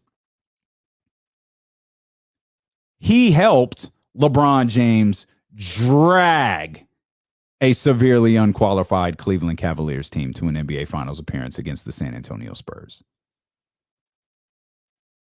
Absolutely, LeBron James was otherworldly in that sense. It's the great line from Tim Duncan after that series. This league is going to be yours, but thanks for letting us have this one. Duncan was right. But how are we going to diminish? Like, Mike Brown's been on the best organization in basketball for the last 6 years. That all means nothing. No, it doesn't mean nothing. What it means is because he went to the Sacramento Kings, you look down on it. Charlotte literally hired a guy they fired a couple of years ago. And I feel like the reaction was less venomous than the Kings hiring Mike Brown. Charlotte's history of failure is less than Sacramento's. It's the 16-year reputation of this organization. It's the now 9 years of Vivek Ranadive's reputation that shapes how people think about every move the Sacramento Kings make. Monte McNair was a good general manager hire. Oh, yeah. Yeah, but I heard Vivek's still involved. Boy, that Keegan Murray is Vivek's guy. That disappeared quick, didn't it? That literally eviscerated. Name one other show, one other podcast, one other piece of writing that brought that back up. Besides this one. Because that was sure to be thrown in there on ESPN's when it was Jaden. Oh, Vivek Ranadive is really high on Keegan Murray. Just an RKO out of nowhere. No reason for that last sentence to be in there, but it was. Everybody's all on King Keegan. Is he still a Vivek guy or no? Do we have to shift the narrative and say Vivek was in fact the Jaden Ivey guy? Do we have to change the story to make it make more sense now for everybody? No, because the point is you can say virtually anything you want to about the Sacramento Kings. There are people who were tuning into Homeboy's Bet show on Odyssey and wait, Vivek was trying to play guys 4-on-5? Like, wait, what? Yeah, it's a 9-year-old line that most people rolled their eyes at and no one believed. But it resonates. It sticks. And when you want to make Vivek look stupid, you could bring it up. You could bring up 1, 2, 3 Nick Rocks if you want to. But it's part of the reputation of this franchise. And I think it hinders people from looking at this team fairly and honestly. If you can look at the Sacramento Kings offseason hire of Mike Brown and the drafting of Keegan Murray and the signing of Malik Monk and the trading of Kevin Huerter, as an NBA fan or a media personality, if you can honestly look at all that and go, that's an ass offseason. Okay. I'd love further explanation. Obviously, Vegas feels that way. Of course, Vegas went 36 and change last year. 36 and a half, and Kings didn't even sniff it. Wasn't even remotely in danger. So they very well may have thought, what'll get the money rolling in here after all of those people were burned on them last year? Again, it's the reputation of this franchise. And until they win, that's going to be the reputation. Stealing with KC, brought to you by McQueen and the Violet Fog, the smoothest gin in the world, handcrafted in Brazil. James Ham coming up in the 3 o'clock hour. KC will return with me tomorrow. We'll come back. Phone lines are open for you, 916-349-1320. It's ESPN 1320. Oh, man. Oh man. Oh, that's tough.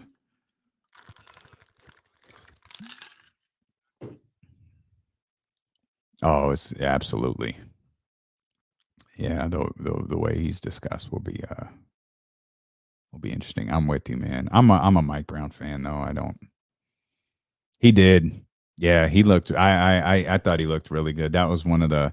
I mean, there were so many. I mean, Shaden Sharp, even Dyson Daniels. Like we really got cheated out of seeing those guys. I think he had 11 points, right, in less than 5 minutes when he got hurt. There's some good young players in the league, man. I think these guys. I think these guys are going to be. This draft class is going to be really solid.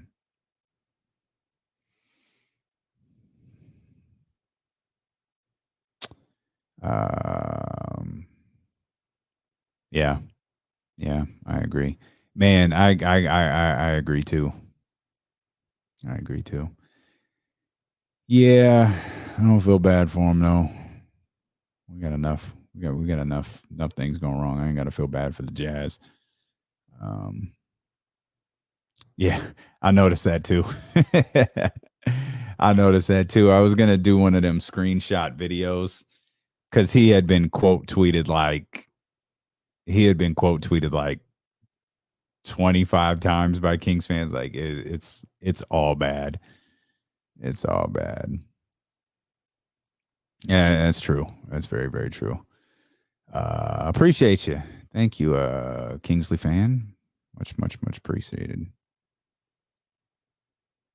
Yep, pulled up always. Thoughts on the Pelicans? That's an interesting one. I think they'll be better than last year. Like I don't think they're going to be trying to dig themselves out of the bottom of the conference. I don't think they're going to win that. I don't think they're going to do that.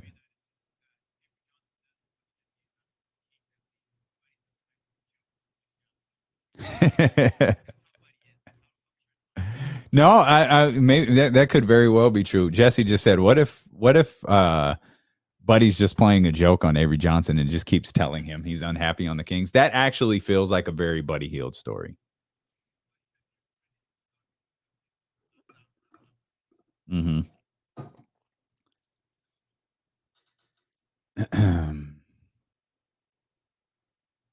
Yeah, I think I'm with you. I think I'm with you on that one. What were they last year? I had yeah, they were good memory. 36 and 46. Well, not quite 10, but 36 and 46. Yeah, I mean, what are we talking, like 5-6 games better? 100%. 100%. Yeah. Yeah, I could see that. What was that, like a 15 game improvement, somewhere around there? Well, I don't know why I asked you, as if I can't look right now. 46 wins, Minnesota the year prior, 23. Oh my God, is that right? 23. 23. You think they can? Okay. Oh, for sure. Yeah. I would. Yeah, I might bring that one to the air.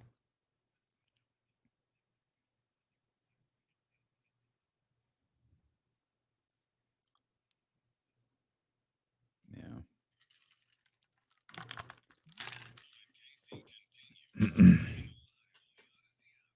Live on the Odyssey app, live on Twitch, YouTube, and Twitter as well. If you're scrolling through your timeline, you can see us at ESPN 1320. Right there on your Twitter app. You comment, retweet, heart, follow, do all of that good stuff. It's D'Lo and KC. Without the KC, he'll be back tomorrow. Brought to you by McQueen and the Violet Fog, the smoothest gin in the world, handcrafted in Brazil. We were just going through some questions. over there on those streaming platforms of Twitch and YouTube. And Lizzie actually started a good conversation here about what our thoughts are on the New Orleans Pelicans. And Jesse's really, really high on the Pelicans, seeing the Minnesota Timberwolves type jump. And I had to look back, like, how many games did the Minnesota Timberwolves improve from 2 years ago to last year? It was a 23-game jump that the Minnesota Timberwolves improved. The Pelicans, 36 wins last year. I don't know if I'm ready to pencil them in for 23 more. I don't know if I'm willing to pencil them in for high 50s, but I can see that team playing really, really well. And obviously so much hinders on Zion Williamson, his availability, his fit, how this all works out. But CJ, Zion, Brandon Ingram, and then the contributions that you've gotten from Herb Jones, man, it's hard for me to brush that aside, man. I could see the Pelicans being good. When we talk about teams, falling out, it's the Pelicans aren't one that I see taking a drop. I think the teams that really have the biggest chance to take a drop are teams that are like the one that, sorry to be a broken record. It's the Portland Trailblazers. It's the teams that are like that one injury away where things can get really wrong. And we saw what happened. Like Portland, they lost Dame, and then everything kind of fell apart after that. And they lost a ton of other guys too. It wasn't just Dame. Like, they lost guys. And then Portland kind of realized, all right, let's pull the plug here. I don't think Portland is, at least to start the season, I don't think Portland's going to be interested in another down year. I think they're going to try to, bring themselves back into the conversation. What it really comes down is, obviously nothing dictates the Sacramento Kings' ability to make the play-in or the playoffs more than the Sacramento Kings. Like, we could talk about teams being bad, who falls out, who jumps up, who does all of that stuff, but none of it matters if the Kings aren't playing well. De'Aaron Fox isn't playing well, if Domantas Sabonis isn't playing well, if Mike Brown isn't coaching well, if this isn't all clicking the way that it's supposed to, and everybody's all bought in on their role, it's not going to work. If this team is a 27, 28, 29 ranked defense, 30th ranked defense, this isn't going to work. There's so many aspects to what they do that has to be better. Now, maybe you need a little luck on your side. Well, then that's the Donovan Mitchell trade. That's Utah falling completely out of contention. You've got the San Antonio Spurs out of contention. What probably, really comes into play now is, what do you truly think of the Los Angeles Lakers?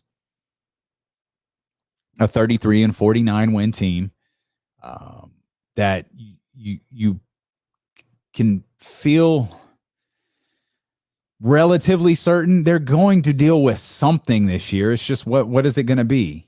Is it an injury to Anthony Davis? Is it an injury to LeBron James? Is Russell Westbrook on the team to start the year, and he continues being the person to blame for everything going wrong? Have they really? Was it Lonnie Walker? Outside of that, have they really done anything to improve their roster? For LeBron James' sake purposes, like, it's hard for me to bet against them. But now we're coming off back-to-back years where they lose in the first round of the playoffs. LeBron loses in the first round of the playoffs for the first time. And then they miss the playoffs, they miss everything the following year. And it's like, okay, what did they do to improve that? Hey, you can call me a homer or whatever you want to. The Kings have done more to improve their team than the Los Angeles Lakers have. Now, I'm not gonna sing the praises of Mike Brown and then dismiss what I think Darvin Ham could be to that team. I think Darvin Ham could be really important to that team. But on a team led by LeBron James, I think the coach has a slightly less impact. Now, that's not like, I'm not trying to knock LeBron James in that sense. I think so much of the team goes as LeBron, and Darvin's got to make sure he's coaching in a way that LeBron James here in his, 17th, 18th season, whatever.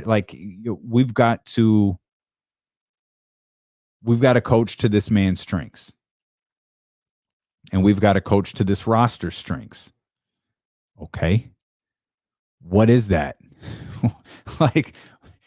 Because, we're asking the Sacramento Kings to finish what? 20th, like 19, like having a number that ends in a teen in terms of where they rank defensively feels like it would be just a seminal moment, just a massive moment for this franchise and for the fan base, quite honestly. We know the strength is going to be on the offensive end.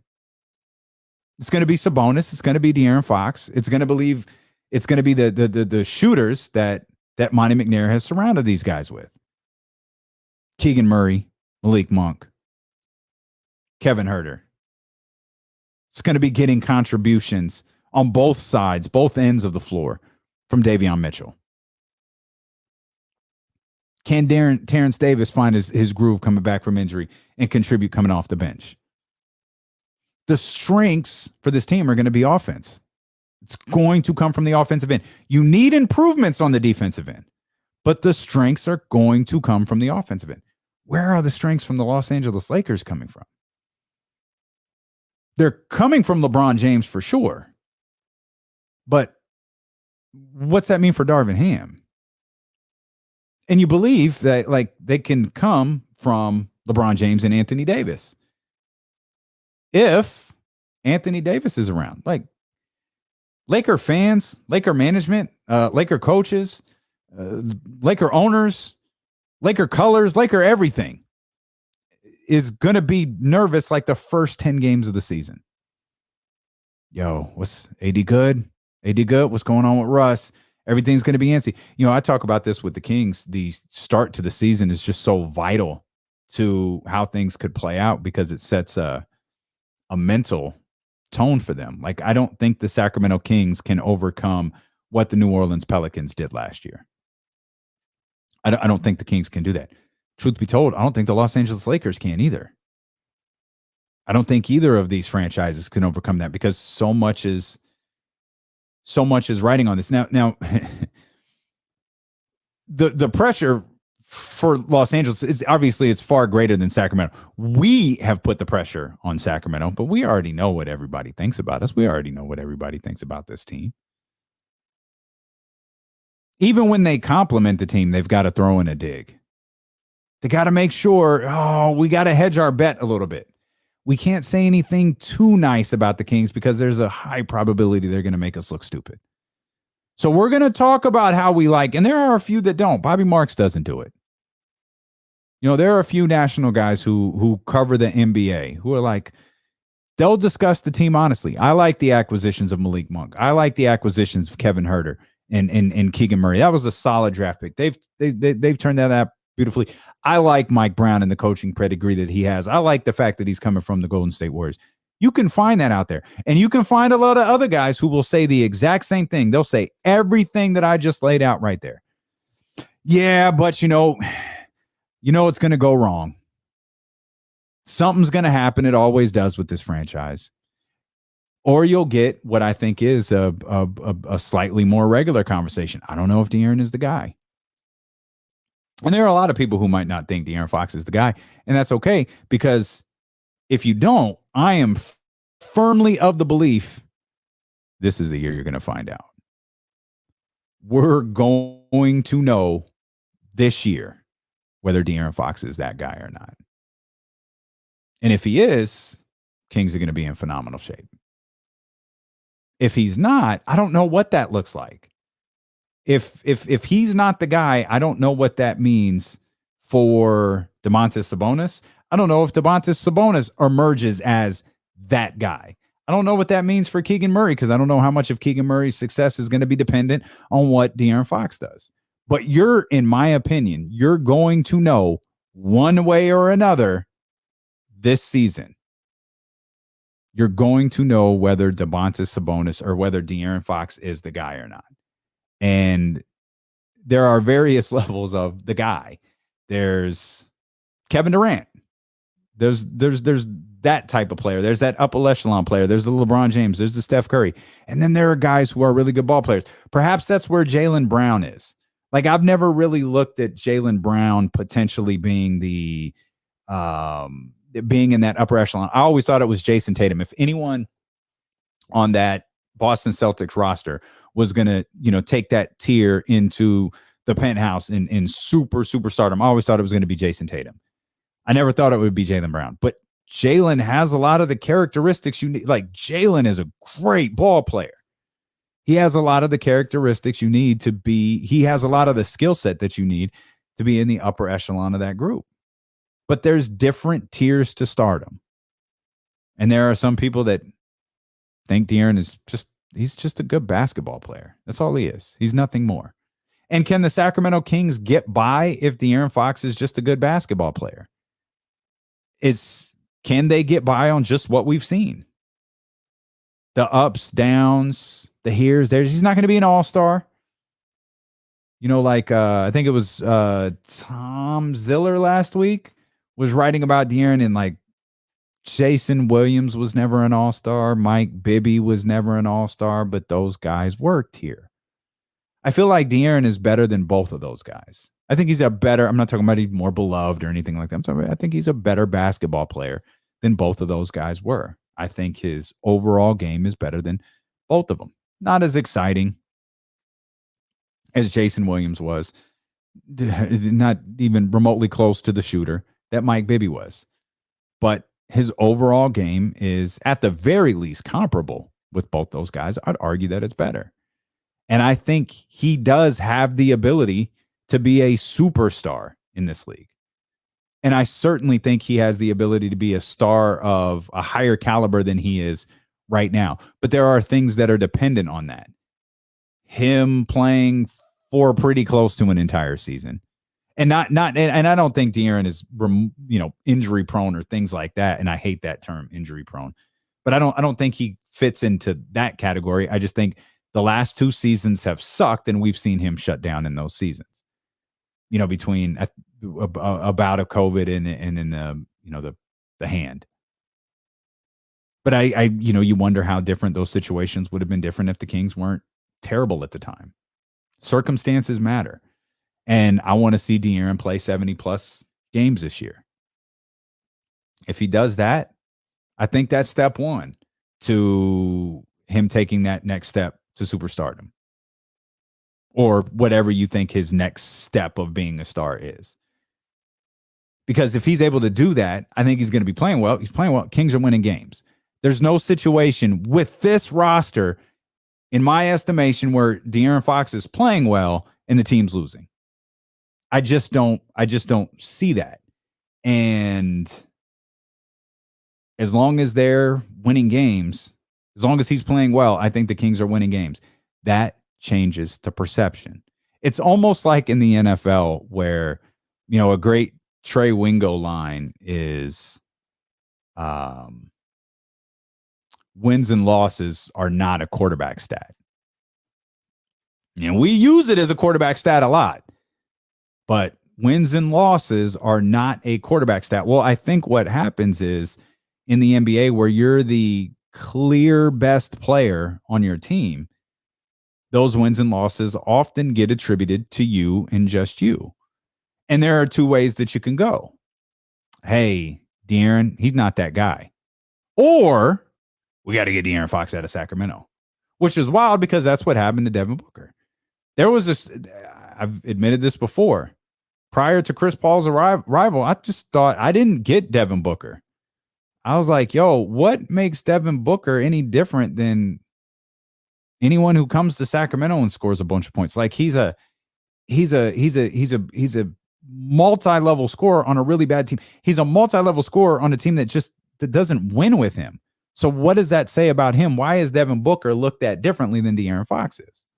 Now, I think Devin Booker now with a couple of years with De'Aaron Fox, I think he's grown out of that. I think he's grown into a guy who can lead a team. I don't think he was that 3 years ago, though. But that was a different narrative than has been shaped about De'Aaron. De'Aaron, I think it's looked at as like, oh, this is De'Aaron. The Kings' losses are on De'Aaron Fox, where it felt like the Suns' losses were never on Devin Booker.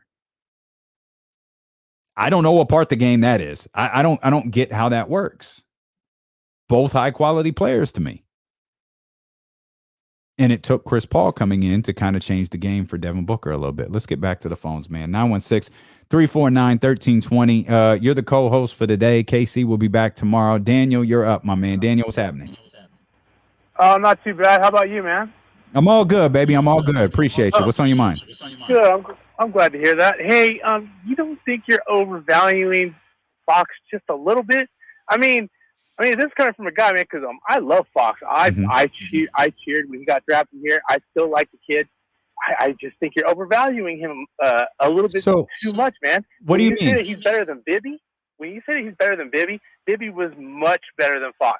Bibby made the team around him better. When he got here after Jason Williams, the team had reached the point where they weren't getting any better.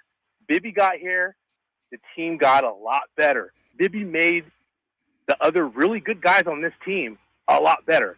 Fox is not that type of guy. He's just not. But wait, but Daniel, hang on a second. Let me ask you this. Peja, Vlade, Doug, like don't you think the roster around Mike, like if you put Mike on this team, that version of Mike on this team, you think he makes them better?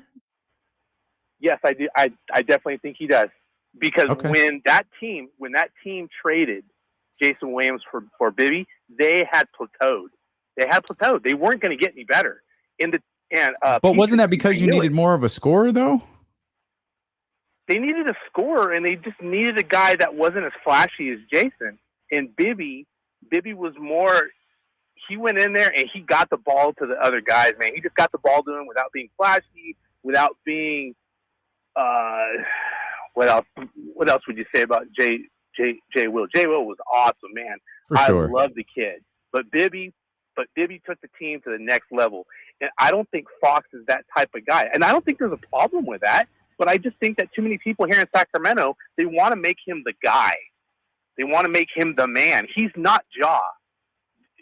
He was better than Ja when he came into the league. He was better than him for 2 seasons, and then Ja surpassed him, and he's still going better than Fox. He's way better than Fox. Okay.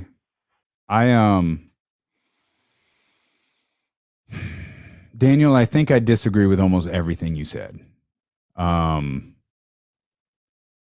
I don't think De'Aaron is like miles better than Mike Bibby. I didn't think that was a particularly hot take on my part. Am I wrong on that? Is that me?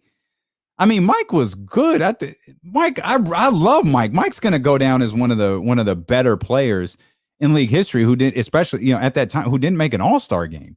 There's no doubt about that. But I didn't think that take was particularly hot on my part. Now, Daniel, the way you ended that, like it's 100% true. There was always a conversation about Ja and De'Aaron, and it felt like Ja took the next step, and De'Aaron didn't. But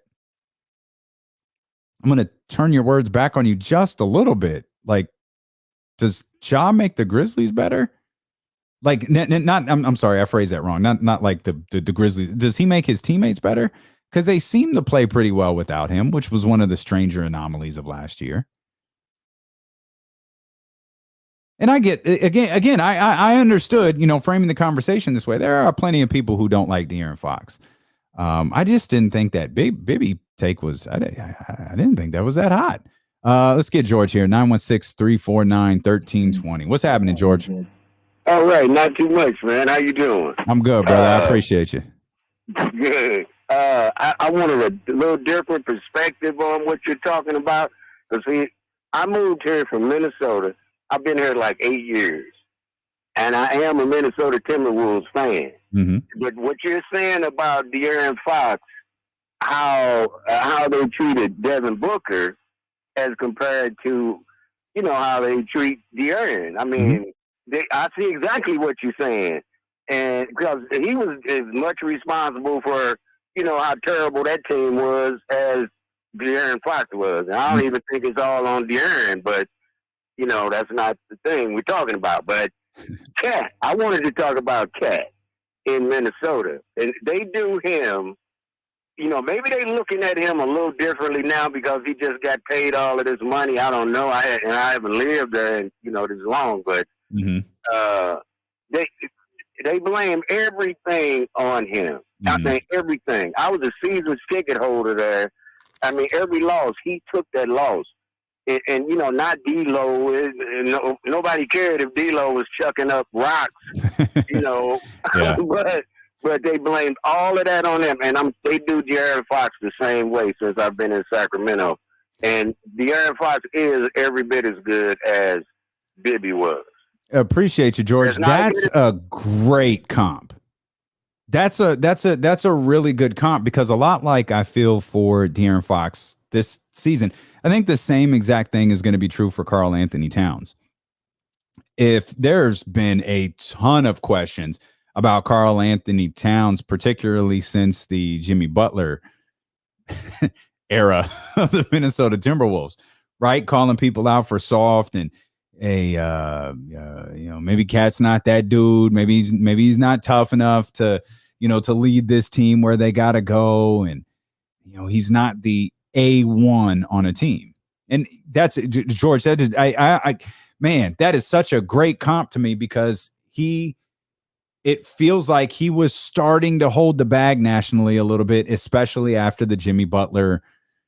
It was a failure in the sense, obviously they broke their playoff drought, but he didn't stick around, and there was, the infamous practice of him yelling at everybody, and then Karl Anthony Towns kind of tongue-in-cheek response to that a little bit. But I think you could frame both players' seasons exactly the same, because look at every.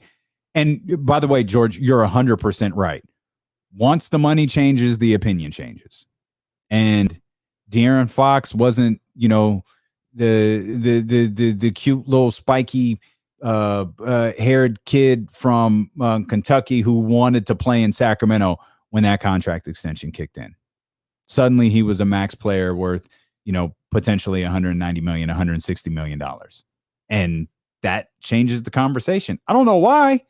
It ain't my money. To the best of my knowledge, anybody listening to this, with very few exceptions, and watching this, it ain't your money. But we always react differently. The same exact thing happened with Karl Anthony Towns. But they have built that team now with Karl Anthony Towns and Anthony Edwards in the acquisition of Rudy Gobert. Chris Finch is their guy. They have built that team to where if you have any questions about Karl Anthony Towns, they're going to be answered this year. And my opinion is, since early in this regular season, was they're in a much different spot, or at least I think it's a different spot. Maybe we could discuss this in a few minutes, than the Sacramento Kings are, in that if De'Aaron's not the guy, I think there's cause for concern right there. Now, it could Domantas Sabonis is an 18, 12, and 6 guy. If he emerges as, Domantas Sabonis is clearly the best player on the Sacramento Kings, that's fine. Of course, you don't want De'Aaron Fox to be too far behind. My thing with Karl Anthony Towns is, though, he's not the best player on the team anymore. It's Anthony Edwards. Like, Anthony Edwards is that dude. Maybe Karl Anthony Towns is, maybe I worded that wrong. Maybe Karl Anthony Towns is the best player. But the heart and soul of that team, I think, is Anthony Edwards.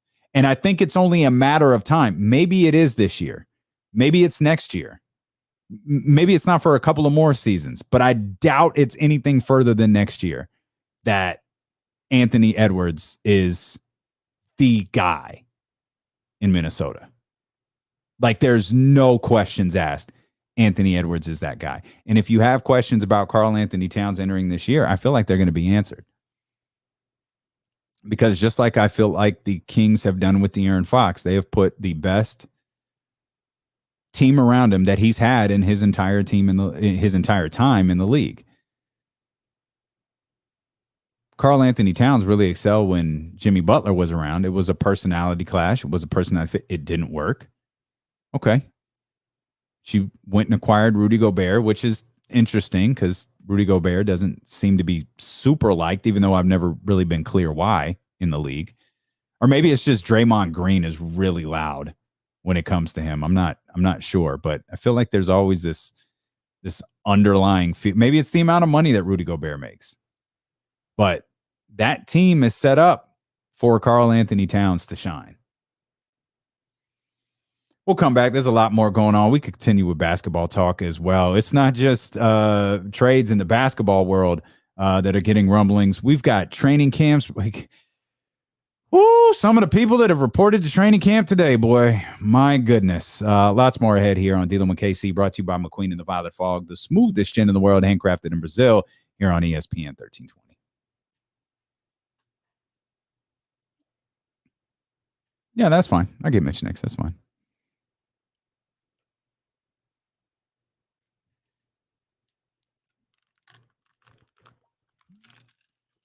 Leezy, don't you have a job? Like, Leezy, what do? You work out and you love sports media. But what do you? I know you got a job. What is it?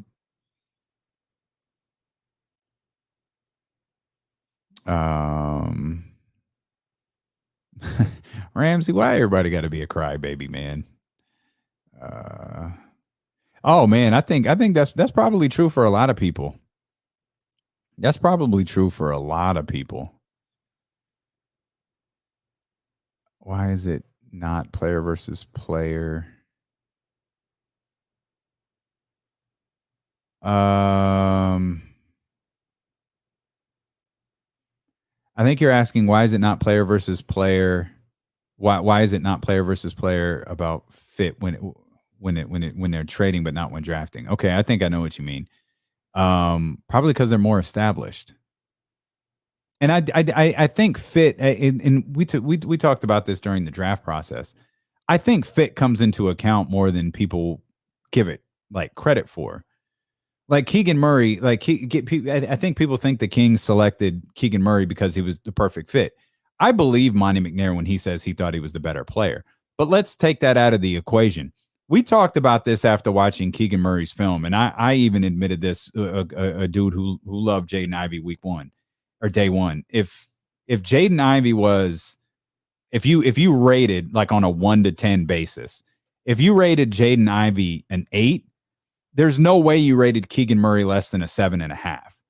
So if you did the same scale ratings for fit and Jaden was a 4 of a fit, but Keegan was a 10, you take that 0.5 loss on the overall scale and go with that guy. Like, I think there's more than one measurable that comes into play. I don't think it's a singular measurable. How would Katie and Tatum even play together? Yeah, we haven't even What'd you say, Jesse? I guess so. Yeah, I guess so. Okay, there you go. I'm with that. I ain't got no job, man. I'm with that. That's good. Ain't nothing wrong with that.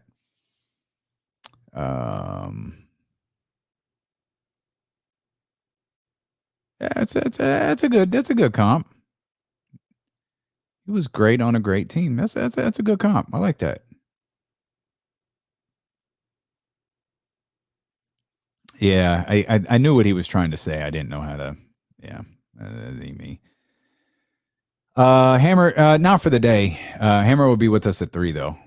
I actually had forgot to mention Monday to Hammer when when Kenny first took the time off, and then Kenny had mentioned, hey, I think I might take Monday. I was like, oh yeah, no problem. And I realized I'd never told James, and so I was just like, I got it.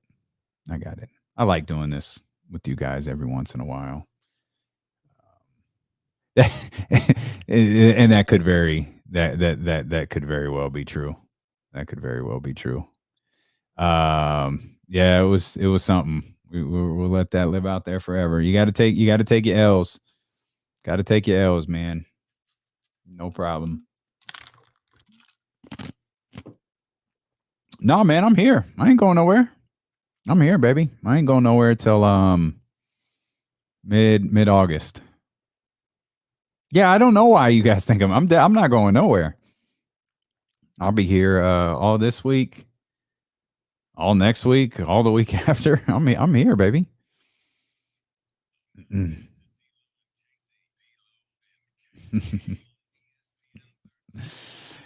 Twitch.tv/ESPN1320, YouTube.com/ESPN1320. I'll get this out of the way. I saved this for a little bit later in the show because I knew what time my partner landed, and I was hoping he'd be at his house by the time I had to mention what the Dodgers did to the Giants this weekend. Whew. Yikes. That was rough. Like between the called strike on Saturday, the game on, was it Thursday, the Mookie Betts game on Thursday? Like, oh, what a rough stretch for the Dodgers, man, or for the Giants at the hands of the Dodgers. First time the Dodgers have swept them since 1995. And they took a lead. They took the lead a couple of times yesterday. Like they had an opportunity. What a bad stretch. Like shout out to Sarah Hodges, Ben Ross at Sports Sunday. I got a chance to talk to them last night, and they asked me about the Giants acquiring Juan Soto. I was like, oh, you do that in a heartbeat. Then they asked me about Juan Soto for Logan Webb, and it's like, hey, wait a minute, calm down. That's not how this works. You gotta have them both. Like you can't do that. You can't give up your best pitcher for a hitter like that. And I look at Juan Soto. I turn my nose up at these long ass contracts. I do not like 15-year deals. Even in this case, I don't like the 15-year deal that was proposed to Juan Soto, the 15, 440, I think it was.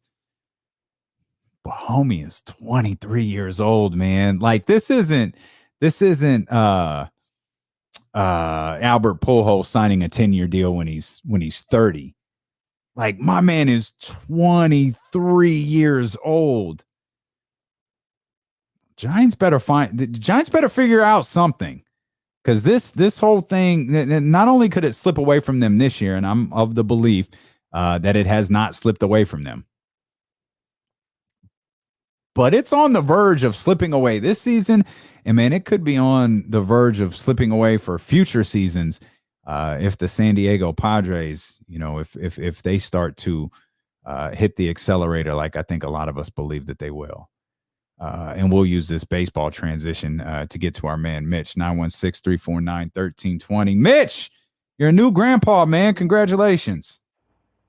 I haven't spoke to you since then. Yeah, I know, but we got word that you became a grandpa, man. We wanted to send you congratulations. Thanks a lot, and I'm sure Casey feels the way. I know he feels bad about his Giants. It looked like they were playing worse than the Sacramento Bees. Atlanta, what happened to Atlanta? Anyway, my little grandson, I think he's got more hair than me on top of his head than I do. Oh, that's all right. That's all right, man. Like Ain't nothing wrong with that. I'm George Costanza. Oh, can't you say I'm hungry? Does he have to cry? Oh, no. You sound like a train last night. Every night. A couple times every night. There's like a train coming by. Well, that's not my bag, Mitch, but I'm thrilled for you, man, and enjoy being a grandfather. I don't know what the Sacramento Bees are either, but I'm with it, man. I'm with it. Yeah, I'm sure it's something. And Mitch is our guy. I think he really just wanted to. I thought that was a good segue. I think he really just wanted to rep his Dodgers here right quick as they put it on the Giants this weekend. I hope the Giants do something, not at the expense of Logan Webb, Sarah and Ben, if you're listening, not at the expense of Logan Webb, but they've got to do something, man. They've got to find a way to improve this team. The trade deadline for Major League Baseball is coming up August 2nd. And it's funny. Like I feel like the world of sports right now is just encompassed in trade talks. What's going to happen with Juan Soto is a massive conversation. I think everyone's of the belief he's going to get traded, particularly after turning that deal. But what's it going to cost? What's the contract ultimately going to look like when he signs one? Is it just the Nationals that he didn't want to be a part of? Was it less the years, less the money, and just the team that he didn't want to be a part of? Did he know he could get that money somewhere else? I think there was it wasn't a report. It was like a hypothetical, like coaches putting together what trading for Shohei Ohtani would look like. And while I don't, there's downsides for sure to what the Dodgers do and what the Yankees do and teams like that acquiring, massive amounts of talent, like, at any cost necessary. But I can't lie, man. I'd really, really love to see Shohei Ohtani on a different team. And preferably, it doesn't necessarily have to be the Yankees or the Dodgers. Put him on a team that's like, I think the Padres are going to have a lot of buzz moving forward, for the next few years, especially because they got, Tatis. Like they've got some good things in San Diego. And it's like, put them on a team that's going to have some more. Like, I'm not watching the Angels. I'm not. But again, this was a hypothetical. I think the Angels were like, yeah, we're not trading him, which is, I guess it's smart on their part. I don't know what they're keeping him for, but I guess it's smart on their part not to do it. But trade is the conversation with the trade deadline approaching in Major League Baseball on August 2nd in that sport, just as much as it is in the NBA. And I don't know that, like, Shohei Ohtani, I think, is like a Kevin Durant trade. Juan Soto is different.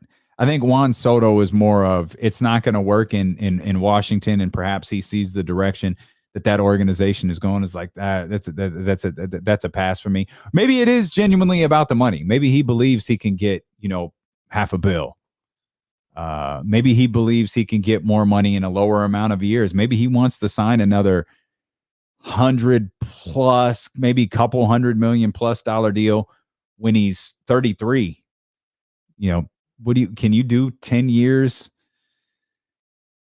Man, is there an argument Juan Soto could do 10 for the same amount for $440? Again, he's 23. I'd argue he's that good. Like Terrence pointing out right here, boy, that Ohtani extension might be crazy. Like if the Angels go through with it, I don't know. Again, like I don't know how you have a talent so generational the way Shohei Ohtani is, but you stink. Like, can you, like, hey, here is $500 million to a player who it gets us on highlight reel. We don't win games. I don't even know that it necessarily influences our national television schedule. I haven't dove into baseball's national television schedule. Like, I don't know how you navigate that. And I sure as hell don't know why they can't get better. I do not know why that team cannot get better. But Ohtani, that's the Kevin Durant trade. Juan Soto, maybe that's more of like the Donovan Mitchell type deal. That's the more of, all right, it's not going to work here in Washington, so we're going to trade him somewhere else. The difference with Donovan Mitchell, of course, is his deal is already signed. If he's traded, he's trading that contract. Or they're trading that contract, excuse me. With Juan Soto, you almost have to do you have to do the deal with what's the extension look like? Because we've got an extension to sign. And the team and the player have to have that in place, because no team wants to give up whatever assets it's going to cost to acquire Juan Soto without knowing he's not going to be with your team for, and this is weird, but it's baseball, for the next decade. It's a unique time in sports, period, with all of these like superstar deals. I mean, because that's all that's really left out there, or at least it's the centerpiece of everything. Even if when you go back and you talk about deals like Buddy Hield and Miles Turner, they're tied into Russell Westbrook, and then that ties the Lakers back into Kyrie Irving somehow.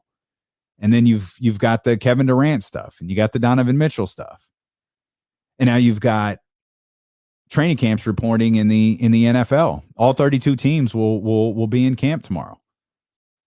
Deshaun Watson is at camp. Okay. I really thought the news was going to come out regarding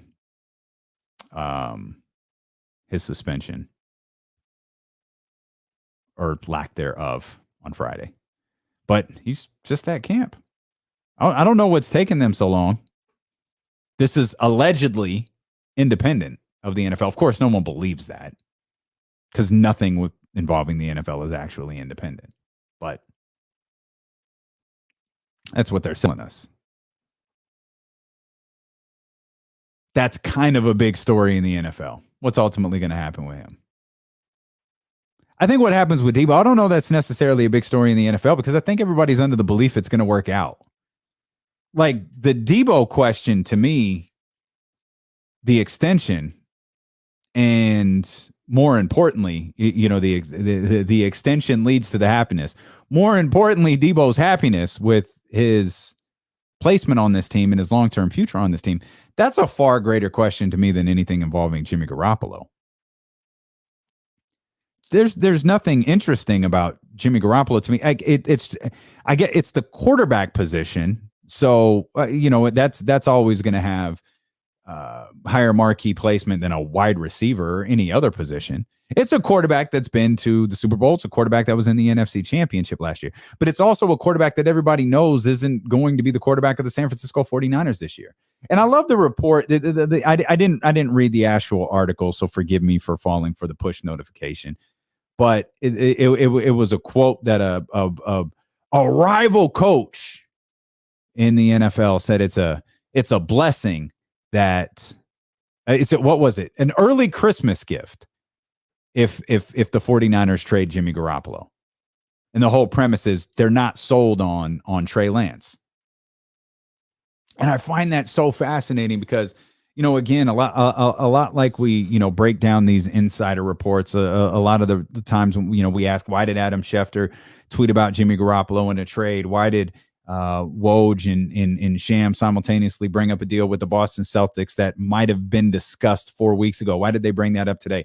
Once you dive into the layers of this, it's funny to me. Like you've got rival coaches saying, I'm not sold on Trey Lance. Trading Jimmy Garoppolo would be a Christmas present. We're talking about a player who hasn't played back-to-back NFL games yet. And you've got rival coaches saying, it'd be better to, what a relief to not have to play Jimmy Garoppolo anymore. A word? That's what we're doing. All this disparagement of Trey Lance is funny. I feel the same way when you read rival executives say. Rival executives say Trey Lance isn't the guy. Rival executives say the 49ers would be better off keeping Jimmy Garoppolo. Okay, I have no idea who these rival executives are. Absolutely no clue. But for fun, let's just pull out some rival executives and think about the things that they've thought. Because there's rival executives who thought Jared Goff should be a top pick in the draft. There's rival executives that thought Carson Wentz should be one of the top picks in the draft. There are rival executives who would tell you, after seeing him play, that Danny Dimes was still a solid quarterback prospect. Ain't nobody seen Trey Lance play back-to-back games. You saw him play early in last season and late in last season against the Texans.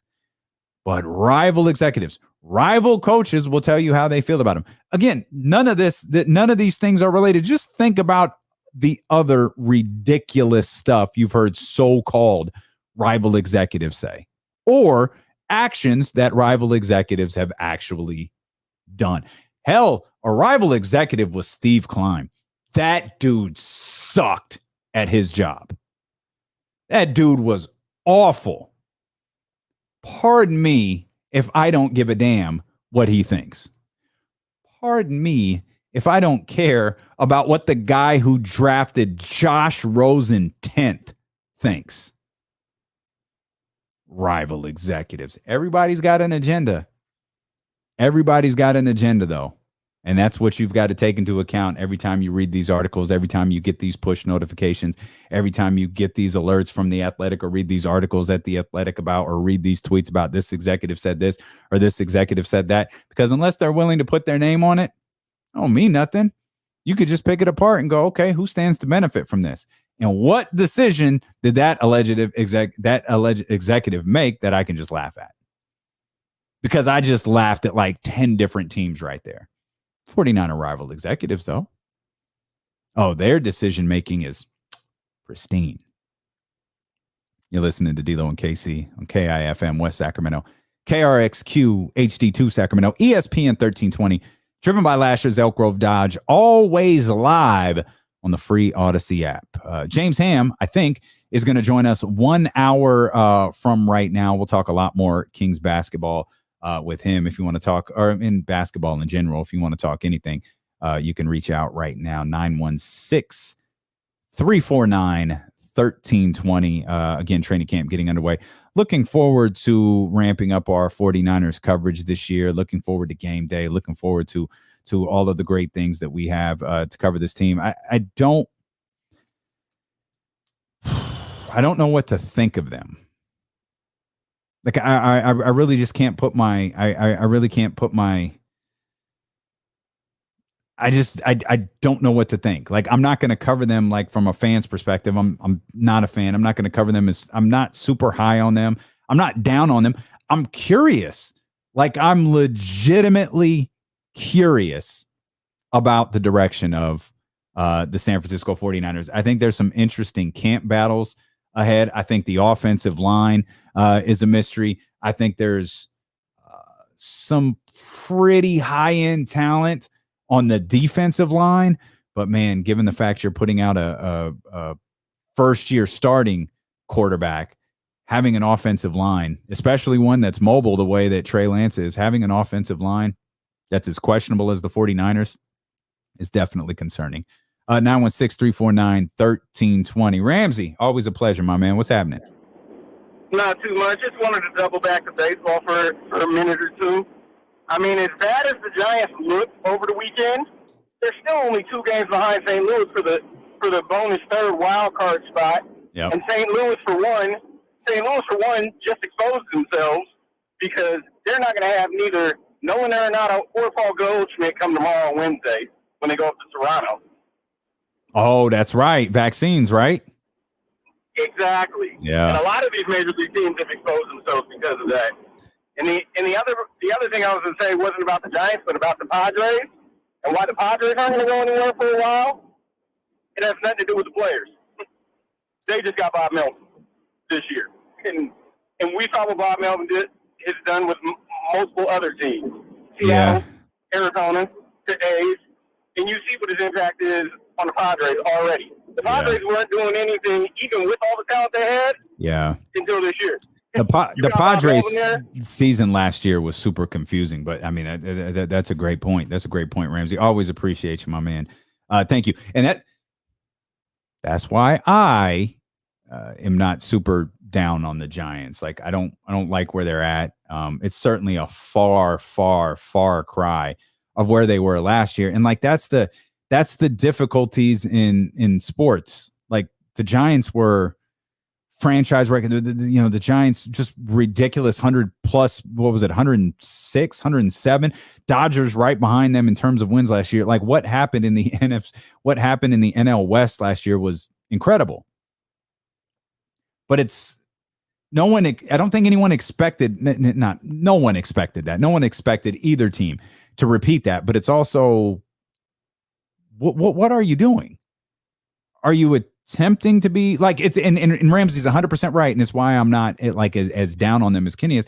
They're in terms of a wild card position, they're right there. They had a great stretch before the All-Star break. What was it? 7-9, 9-11, something along those lines. It's like, okay, they kind of got themselves back in the conversation. Brutal to come out and lose 4 straight to the Dodgers, but again, they're still right there as it pertains to the wild card. But in the end, what are you trying to do? Are you trying to make the wild card every year? Are you just trying to get to the postseason, or are you trying to win a World Series? You could turn your nose up at the way the Dodgers approach this or the way that the Yankees approach this year after year. It's clear what their intent is. They're trying to win the World Series. Not every baseball team has the resources that those two teams do. Okay? Giants ain't starving. They ain't broke. They ain't doing cameos for extra payroll money.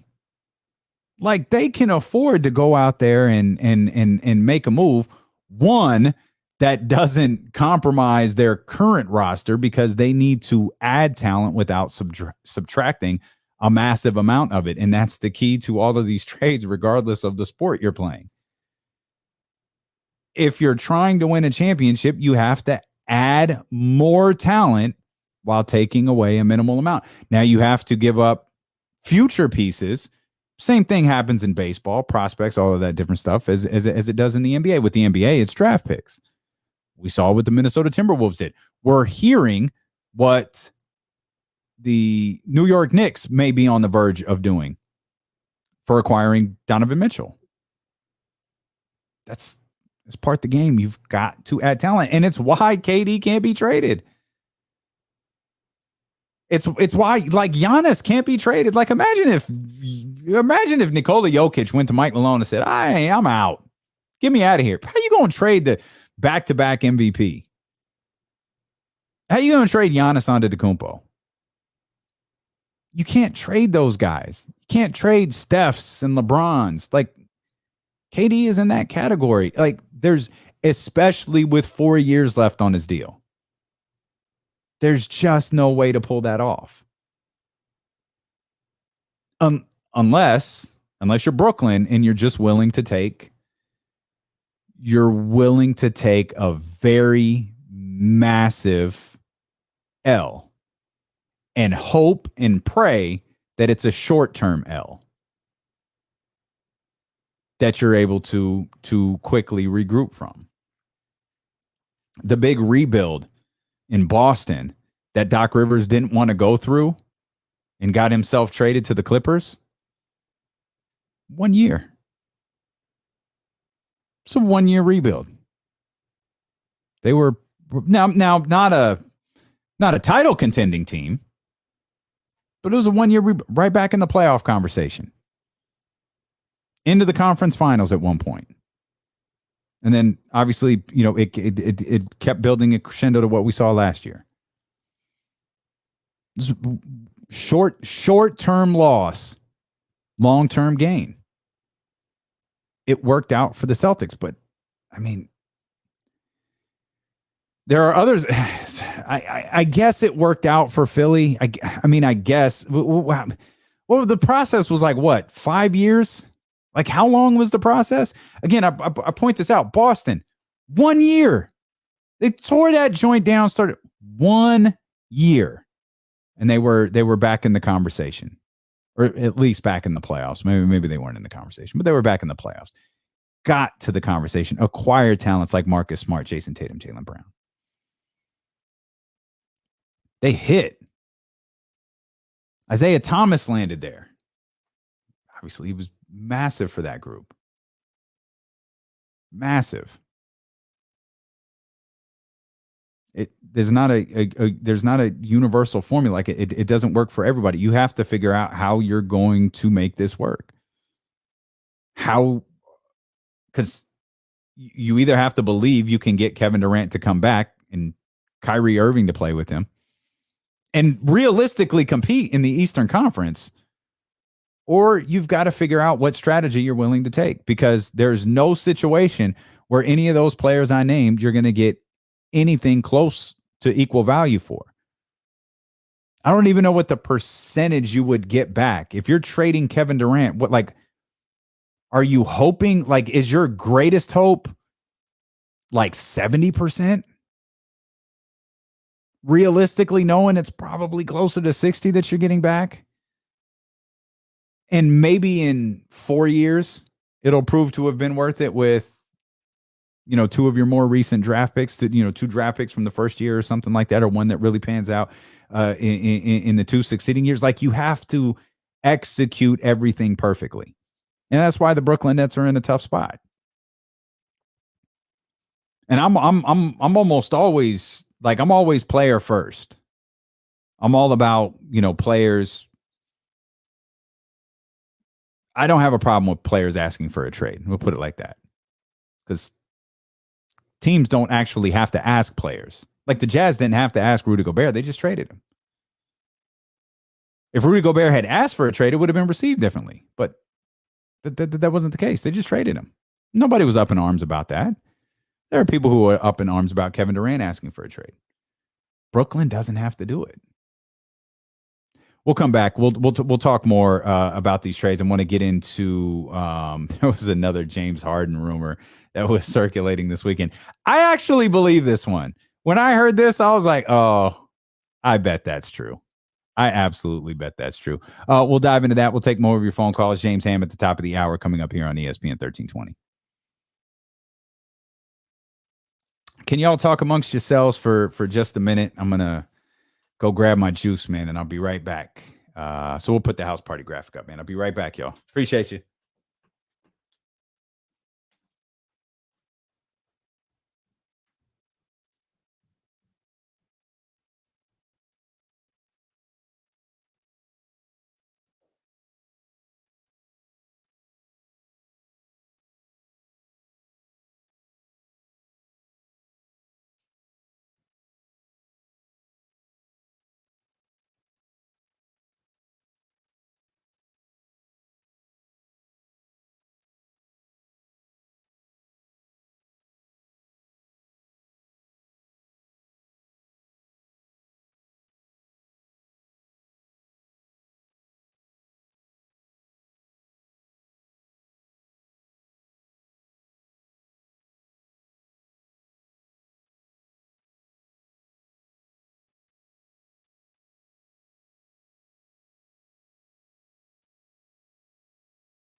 All right.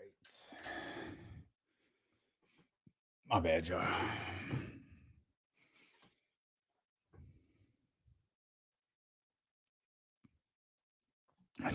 I saw that pop up, but I didn't read it through and didn't know what it meant. And they had to put that in his contract. That's funny.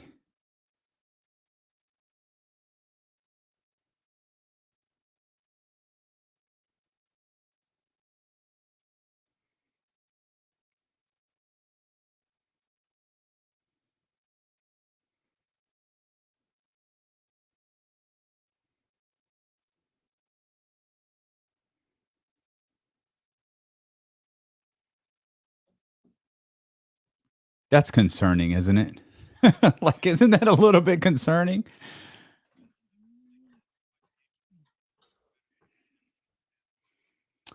Oh, man. This might be strong enough for the radio, man, because I was trying to formulate a take on this, and I think it's going to catch some heat. I didn't want to tweet it, so I'm going to try to say it where I don't get eviscerated for it, but I got some thoughts, man. That's a bad dude. Facts.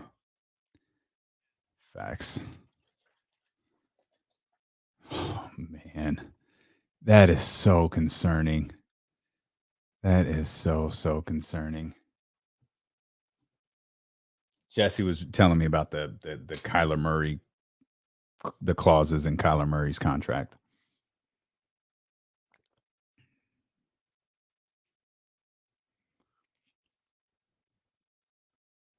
Sorry. Sorry, Dave. Oh, man.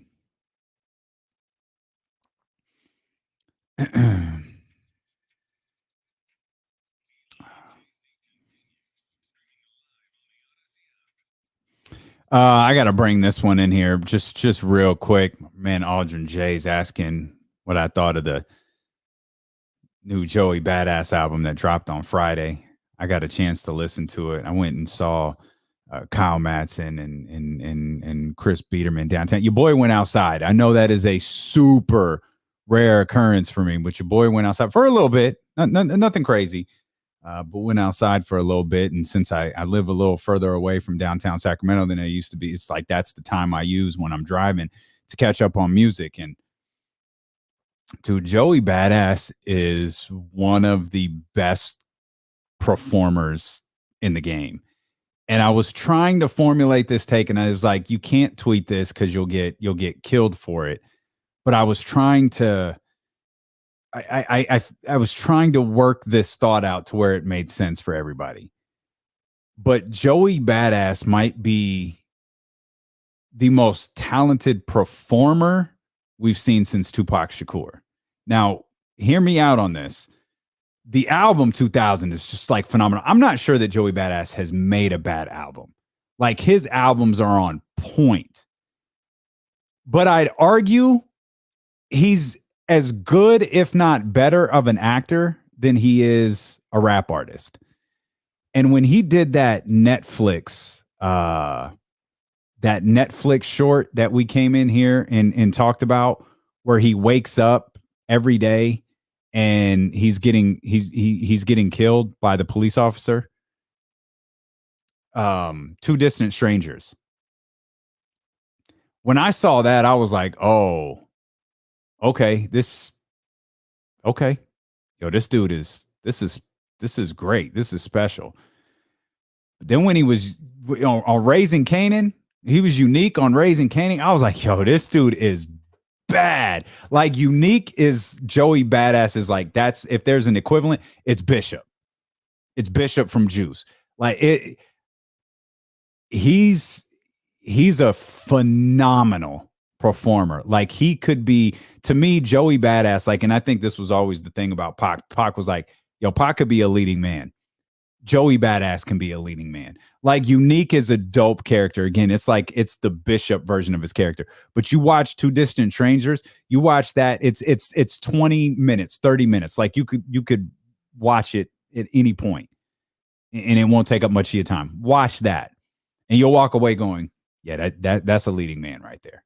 That's a dude who could be a leading man. And Pac got to realize that for sure, but never in the caliber of movies that I think were due to him. Juice is great. Like Above the Rim is great. But Pac could have been in Are We There Yet? You know what I mean? Pac could be in Pac could have been Denzel's character in Training Day. Like I think Joey Badass has those abilities. And that new album is, whew, man, that's one of the better ones that's dropped in recent memory, man. That's really, really good stuff. We'll get James Ham's thoughts on the new Joey Badass album when he joins us at the top of the 3:00 hour. We probably won't, because I think we asked him on Friday. He has no clue who Joey Badass is. And if you don't, I encourage you to pull up Apple Music, Spotify, Odyssey, whatever your favorite platform is, and search, man. You'll find yourself a dope listen.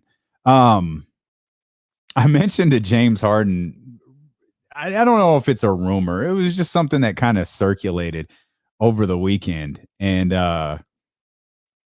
there was a writing, and I think this was Windhurst.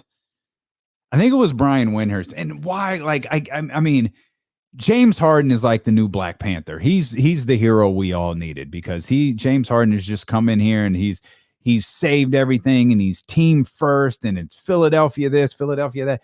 Cool. There is a rumor that he took the pay cut with the opt-out for next year, because the belief is now that everybody's signed, he could take the pay cut this year, opt out, and Daryl Morey has given him a little wink wink that he'll get a big massive contract next year. Now, I think because it's Daryl Morey, it's super believable to me. Like, it's so believable. Like, yeah, I can absolutely see Daryl Morey doing that. Like, no. Take the pay cut for this season, but I'm going to make it up to you on the other end. Now, that would be just incredibly damaging to the Philadelphia 76ers long term, because even, like, no matter what you think about James Harden and his game, and is still it's funny. I put James Harden in Google, and it has my last search from Friday. For those who were with us on Friday, James Harden's hookah man was the last thing I searched regarding James Harden. I guess he's 32. He'll turn 33 next month. One month from tomorrow, James Harden will turn 33 years old. You think Harden has 4 more years in him? Like 4 more quality years in him? 3 more? 2 more? 1 more? I don't know what to make of James Harden's play. Like, his numbers still show that he's not a bad basketball player by any stretch. Like, his numbers are still impressive. But it didn't amount to anything for anybody. And then James Harden's one of those players where it becomes, honestly, he's like James Harden is like a team in itself, in it of himself, and that I don't care what you do during the regular season. I've seen you fail too many times in the postseason. So until we get there, what you're doing doesn't move me. You can average 30. You can average 30, 10, and 8, 30, 12, and 8 if you want to. I ain't going to be moved till I see you do it in the postseason and win games. And that's kind of that's the category that James Harden has hit, is he has to perform in the playoffs. Nothing Philadelphia does in this upcoming season is going to be relevant if they're not successful in the postseason. And we talked about, these teams trying to separate themselves from each other because they all kind of bundle up. Miami, Boston, Milwaukee, Philadelphia, they all kind of bundle up. Toronto's in that next tier.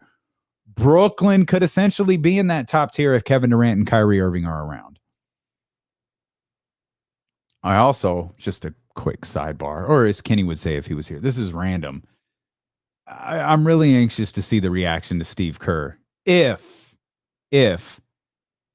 Kyrie and Katie are both around and it fails, or they tear up the whole thing and it's exposed that Steve Nash may actually be really, really bad at being a head coach. I think there's a lot more. There's a couple of other interesting stories to watch in there in Brooklyn if this thing actually does fall apart. But these teams are so desperate to separate themselves that Philly, I absolutely could see. Miami was at the top of the East last year. I could see Philly being at the top of the East. No problem. What did it mean for Miami last year? Nothing. What did it mean for Phoenix last year? Nothing. We've seen James Harden fail in the playoffs too many times. He has to be successful. And if Philadelphia doesn't succeed in the playoffs, it better be glaringly not his fault. It better fall on someone else's shoulders. Which, and this is why we go back to the Donovan Mitchell thing, and you look at the New York Knicks, who seem to be, with reports even as recently as last night, they still seem to be in prime position to be the team to land Donovan Mitchell. Where do you put them in that collection of teams that we're talking about? Like, where do you put them? Will you put a Donovan Mitchell, Jalen Brunson group with, at least by some of the accounts that we've heard, with RJ Barrett, with Julius Randle, perhaps just for now, in the category of Miami, Boston, Milwaukee, Philly? Or are they more in that group of, like, with Toronto? And what happens with Chicago next year? Chicago was 46-36, but was that lightning in a bottle, or are they going to be even better? Or the same? What's Cleveland? What version of the Cleveland Cavaliers is real? Did they go through like the ups and downs and the growing pains and all of that in one season? And are they going to ascend or fall off? I think the Cleveland Cavaliers have a pretty solid roster. They were 44-38 last year. Like this was a tough Eastern Conference. Are they going to ascend above that or fall back? You know, we have these discussions so often with the Eastern Conference teams, or excuse me, with the Western Conference teams, because we're trying to figure out how the Sacramento Kings fit. The Eastern Conference is equally as compelling, and that's why I keep getting stuck on the New York Knicks. The New York Knicks are willing to wage, allegedly, believe the reports, 5 first-round picks and a couple of players to land Donovan Mitchell after just paying $100 million to Jalen Brunson. And I really enjoyed Jalen Brunson's season. I like Jalen Brunson's game. But is Jalen Brunson like Young MC right now? Like bust a move? He's a one-hit wonder? He got paid off of that? I mean, that's a risk for the Knicks. And by the way, I think Jalen Brunson is fully capable of dropping a platinum album. I absolutely think he's capable of being a top player in this league, or you know what I mean, being a player of note in this league. But what does the addition of Donovan Mitchell mean to that group? And that's the thing that I just keep getting stuck on. Like I feel like the Knicks are like treading down, if this deal winds up happening, I feel like they're treading down exactly what Atlanta did. Granted, Donovan Mitchell's a really good player, but that's all Atlanta really did is they just acquired players and it didn't fit. Like are the New York Knicks trying to, or is this one of those situations, let's acquire players and then we'll figure it out later? Because I feel like the Hawks have been in the figure it out later mode for a solid year, and I don't think they've had it figured out yet. They moved on from Kevin Huerter. Like that's fine. I don't think that team is going to be comfortable until they move on from John Collins. They did not re-sign. They did not match John Collins with the intent to keep him. I think we knew that then, and we know that now. I think we knew that then, and it's even more glaring now. But what is the market for him? I know Ham brings him up regularly. I don't like it in Sacramento. It doesn't now, especially after the drafting of Keegan Murray. I really, really don't like it. But even before then, I didn't. There's something off. I don't know what it is. There's just something about John Collins that makes me uncomfortable. At least John Collins in a Sacramento Kings uniform. I don't care what John Collins does in Atlanta Hawks uniform. He can do whatever he wants to. But in Sacramento, there's just something about it that's like, I don't like it. And he's, I mean, of the non-superstar players, I mean, John Collins is still in the discussion. Miles Turner is still in discussion. We've seen the Miles Turner, Buddy Hield, Los Angeles Lakers stuff as recently as Friday. That ultimately, involves Russell Westbrook. So another one of the guys that you just waiting to see if they get moved. And I think there's another question that if Russell Westbrook is traded, does he get bought out? If he gets bought out, what's the market for Russell Westbrook? Yo, I love my dude, but I'm not naive to this situation. I don't know who it falls into almost like a Jimmy Garoppolo category. Where it's like, I think Jimmy Garoppolo is a more than capable quarterback. But what's the market for him?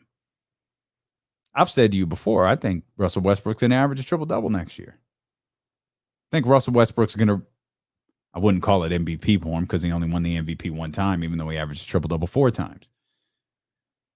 So I won't say he goes back to MVP form. So I don't even think anybody, I think there are people who really didn't even buy him as an MVP.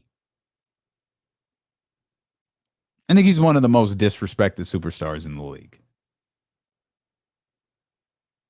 But I'm not naive to the situation. Like, what is his market? If he's bought out, like who's going, yo, that's what we need. We need Russell Westbrook. The funny thing is there's one, should a deal not happen, it could be the Knicks. It could very well wind up being the New York Knicks. I don't think so, but I actually don't think he's getting bought out either. Even if he is traded to the Pacers, even if he's traded anywhere, I don't think he's getting bought out. He opted in. Why would he take anything less than the $47 million he's owed? And that may very well be what it comes down to. Man, I'm more than happy to leave your franchise and go pay somewhere else, but you're going to pay me $47 million, or I'm going to go work out a contract with another team, and I'll consider taking minus whatever they're going to pay me. But I'm leaving this season with $47 million. The only team that I think any of these trades truly changes the championship trajectory of is Miami. Because I think Miami, and this is why they may not be able to get a deal done, is I think Miami has the players to send back enough talent to make we'll use Brooklyn, for example, to make Brooklyn happy, to be like, all right, we're comfortable with the players that have come back. Or Utah, either one of them, we're comfortable with the players that have come back. What they're not comfortable with is the draft return. And I think that's where Miami's biggest uphill battle is the market's going to really, really, really have to dry out, where everyone else is just like, no. And Miami's like, hey, we still got 2 first-round picks or 3 first-round picks or whatever the number is, plus these players over here. Kevin Durant or Donovan Mitchell may change the championship trajectory for Miami. But I don't know that it changes it for any. I don't know that either one of those players on any other team changes that team's trajectory. I don't think it does anything for Phoenix. Was 64 wins last year. Phoenix was supposed to be back in the NBA Finals last year. They didn't. Adding Kevin Durant, well, you're supposed to be in the NBA Finals again. It's no different than where they were last year. The trajectory isn't different. The Knicks, I don't think the Knicks are a player away. Maybe they're a player in some growth away, or maybe that player is Kevin Durant. Maybe that's the player that makes sense and changes their trajectory. I don't know. You throw one of them on Chicago.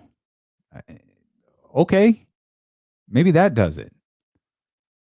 But that East is tough. That East is brutal.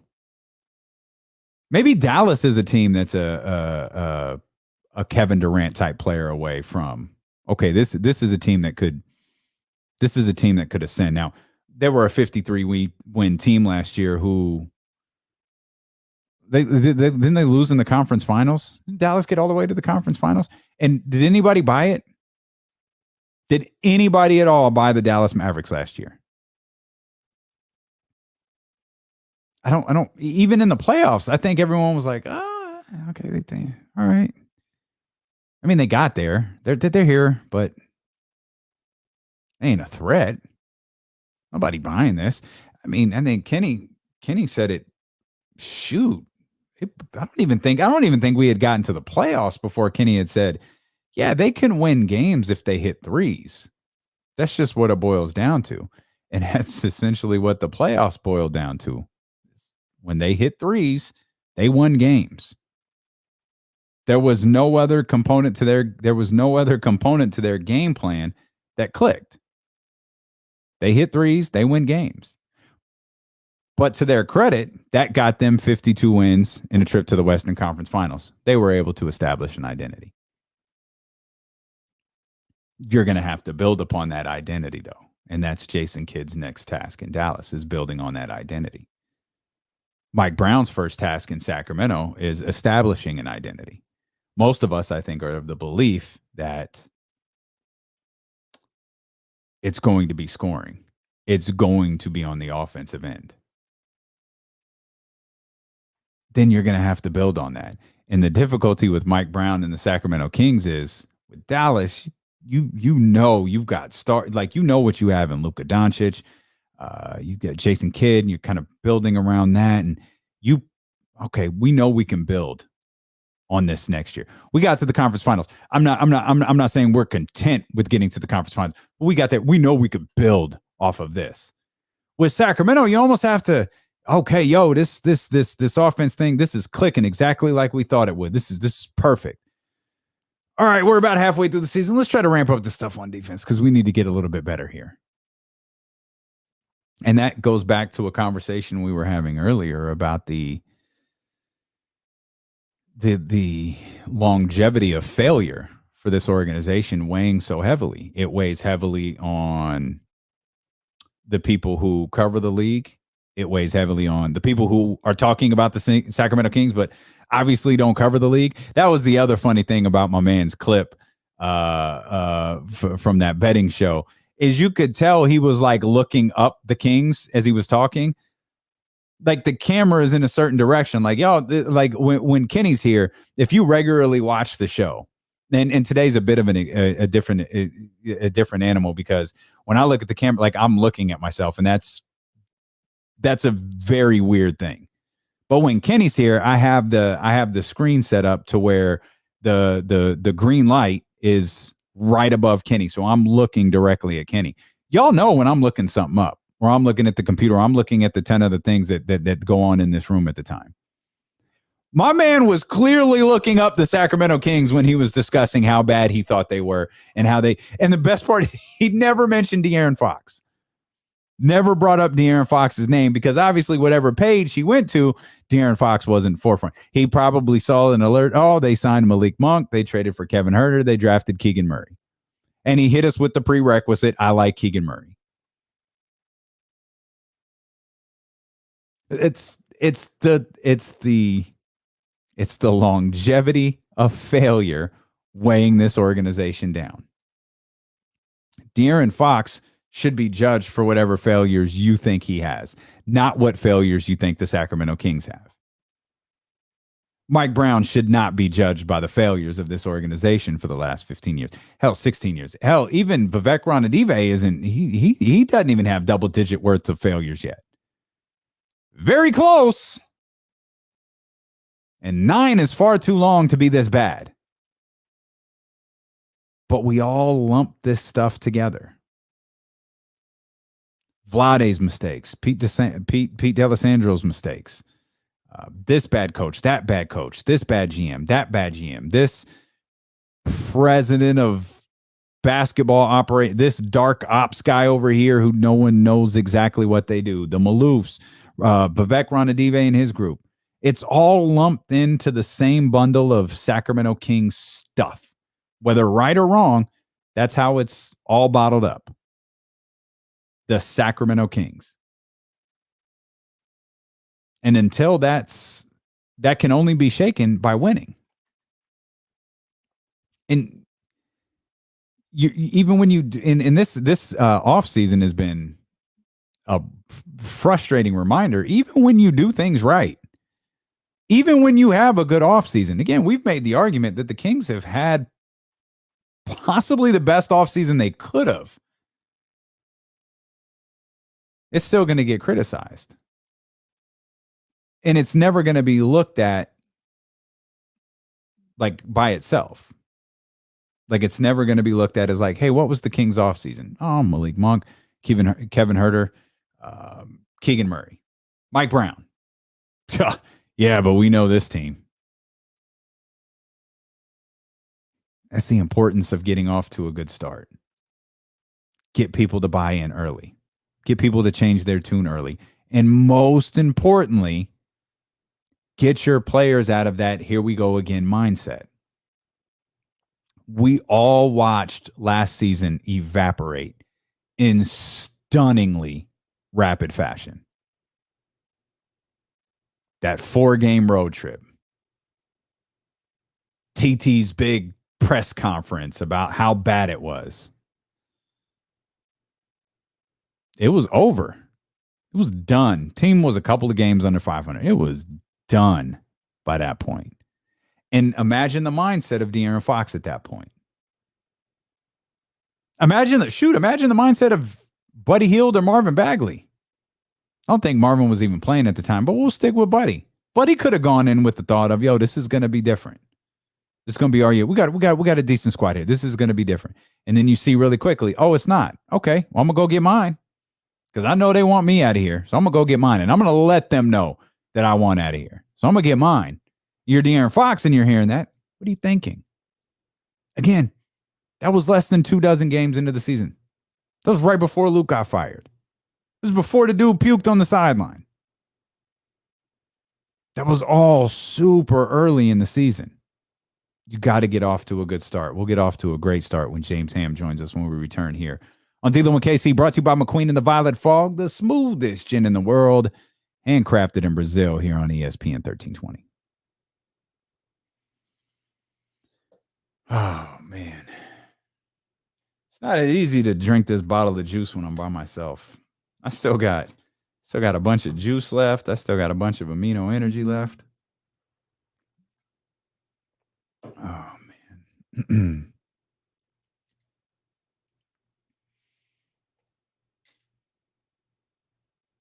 Let's see.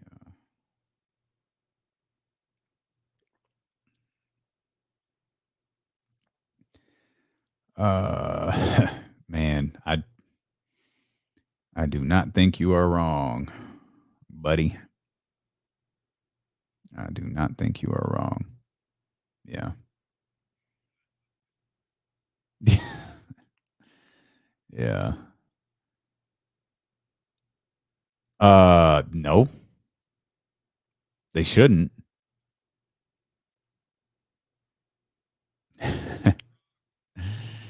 Oh man, I love all of the controversy. Brock left SmackDown, and then Brock was on SmackDown. Oh, that's so funny. Goldberg's coming in to wrestle at SummerSlam. No. Aceberg, I ain't heard a thing on Milwaukee. Absolutely nothing. Doesn't mean they're not. It just I ain't heard nothing on them. They've been crazy quiet. Crazy quiet. That's interesting. Okay. Well, there's your move, Aceberg, if that happens. Barring some minor changes, Sack should go into the season as is. Hope for a plan, but the next draft is deep. Oh man. Yeah, I don't think you I hear you. I hear you. I don't want to approach that way, but I hear you. Like if they miss the play-in because it looks like the East last year, the play-in games for the East, the play-in records for the East, 43-39. If the Kings missed the play-in because they were 42-40, I would not hate that. I wouldn't love it, but I wouldn't hate it. Because it obviously it fits what you're talking about right there, but it's massive improvement. I can't lie. The principal's office it's not a great song. Don't do that. It's not great, but it did run through my head. I was like, well, he did have, it's off to the principal's office I go, which is just cheesy or early rap. It's bad. By the way, I think, and it's weird because Casey's been gone a week. I think we're recording our first podcast tomorrow. You still won't hear it for a couple of weeks, but we have to get ahead. We have to get a couple of weeks ahead. I think I think the plan is to record tomorrow.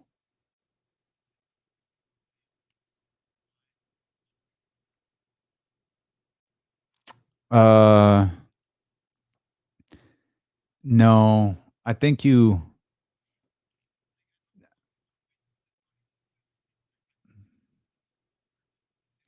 So, yeah, that's a good question. We'll bring that to the year. That's a good question. Okay. No, no, sir, Dr. David. How was Hawaii, man? How was Hawaii, Dr. David? I was, I follow like the whole family, so it looks like you guys had a blast. Of course, it's Hawaii. Like, how could you not? But I hope you guys had a good time. It looked fun. It looked fun.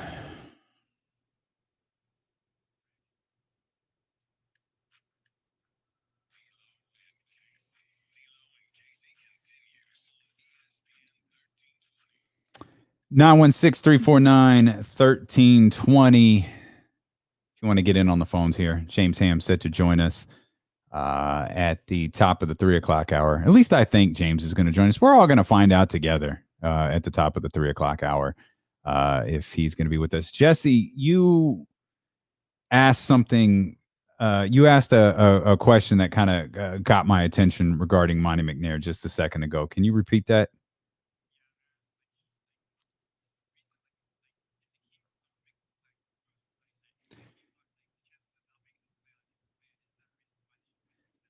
So, yeah, so the discussion kind of came up about how deep next year's draft was. And it was, if the Kings are better, but they missed the play-in, it's not the worst thing because of the draft. And I was like, I really don't want to go in there with that line of thinking. But then I pulled up the Eastern Conference records from last year and looked at like Charlotte being 43-39. And I know we desperately want this team to be in the postseason. Like, I understand that. But if the Kings are 42-40 and miss the play-in next year, is that a failure?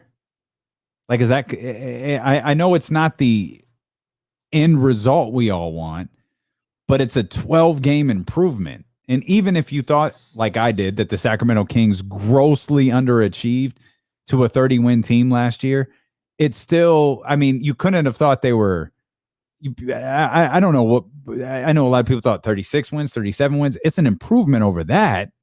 I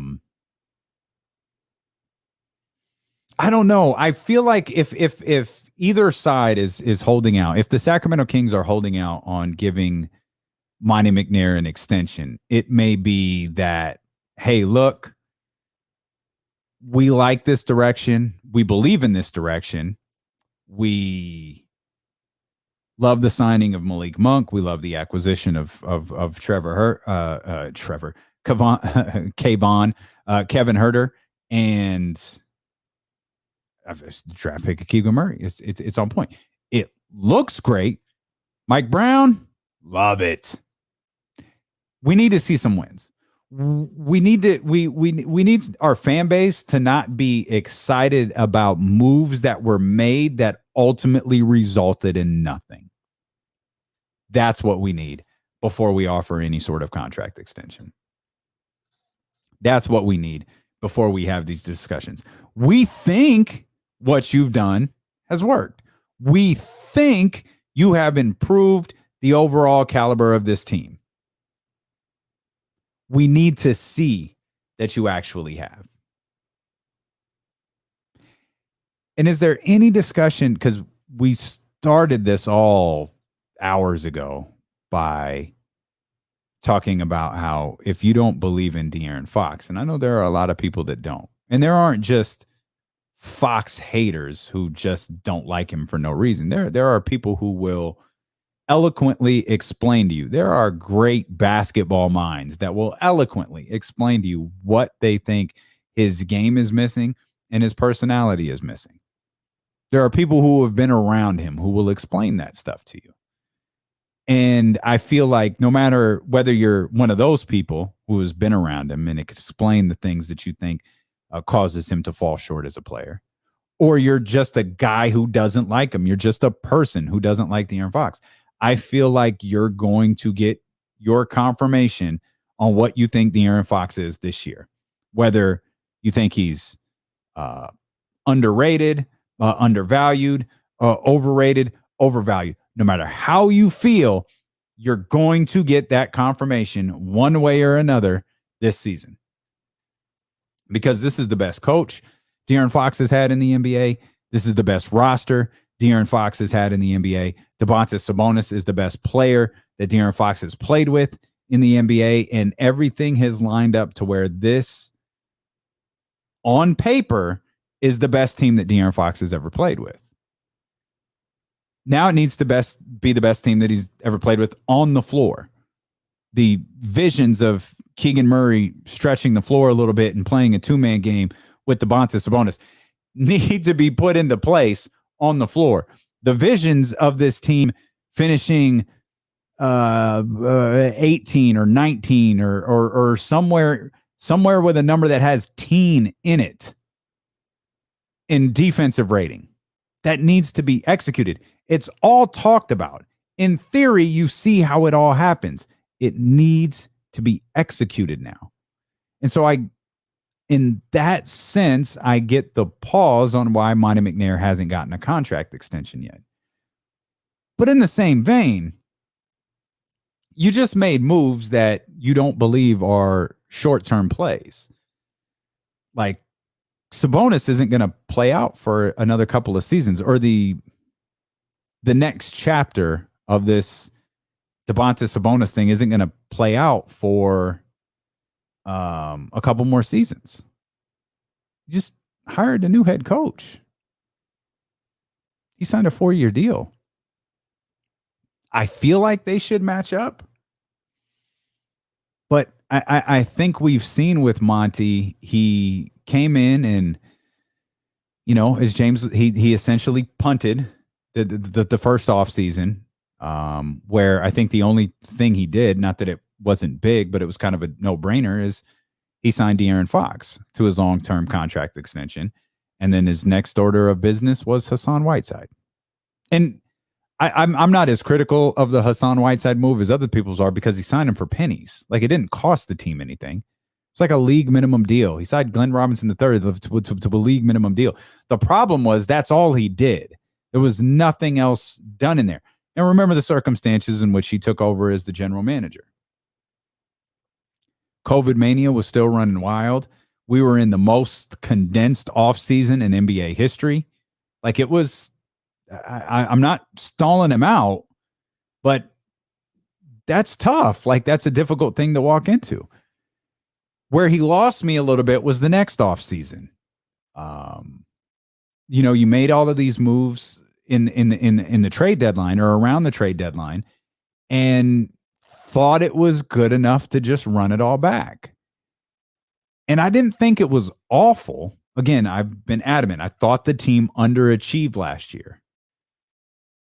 But you still needed that other move. And then you could get into, why did it take so long to trade Buddy? Why did it take so long to trade Marvin? Why did it take so long to get those guys out of the locker room? Like, why did that stuff take so long? If Domantas Sabonis was on the table, why didn't the Tyrese Halliburton deal work earlier? Now, I think that's a lot more complicated than why didn't you do the Tyrese Halliburton deal at the beginning of the season versus the middle of the season.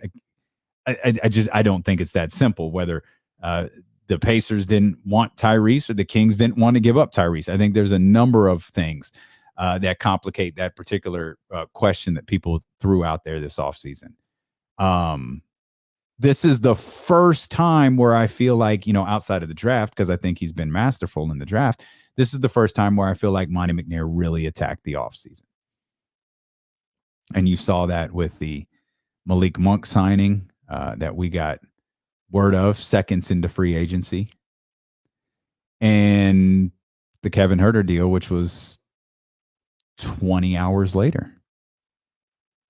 And then he goes to Las Vegas and introduces those guys and says, we're not done. And it's like, all right, like, cool. Okay. So far you've brought in a couple of guys that Mike Brown is familiar with from the Nigerian national team. Absolutely nothing wrong with that.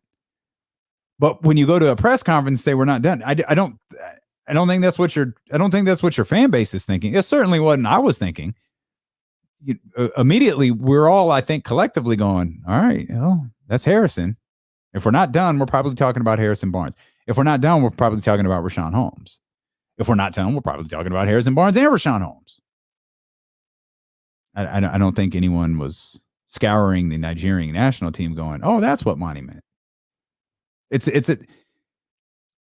Monty tried to clean it up almost instantly, and that's where I'm going to give him a little bit of a pass here. Because we all remember, I'm not done. We're not done. But remember his next line, just immediately, his next line was, well, we're always going to try to improve this team. He literally said that seconds later. And I think he realized, we got to back off this just a little bit. You're listening to D-Lo and KC on KIFM West Sacramento, KRXQ HD2 Sacramento, ESPN 1320. driven by Lasher's Elk Grove Dodge, always live on the free Odyssey app. I speculated whether you were sick of me and you just were like, nah, I'll come back on Wednesday. We welcome in the creator of the Kings Beat and our 1320 Kings Insider, our good friend, James Ham. What's happening, Hammer? Hey, we said 3 o'clock, right? No, yeah, no, I just thought you might be, like over it. Like, no, I'll see you Wednesday. I don't need to see you at 3. Oh, no, I would have been here all day if it was just you flying solo.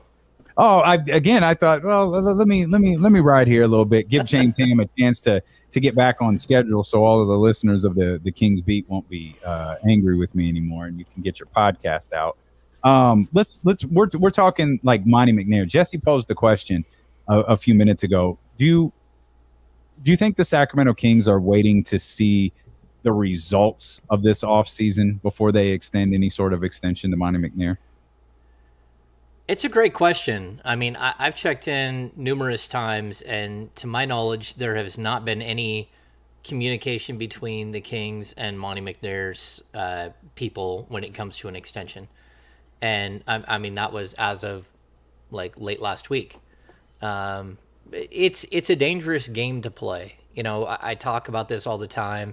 You need to walk into this season. It needs to be about winning. It needs to be about basketball. It needs to be about not having distractions. And I don't think this is going to be a massive distraction because that's just not who Monte McNair is. He's so low key. But at the same time, it's going to be a topic of discussion, especially if this team gets off to a good start. And I know for everyone out there who's like, well, you know, prove it.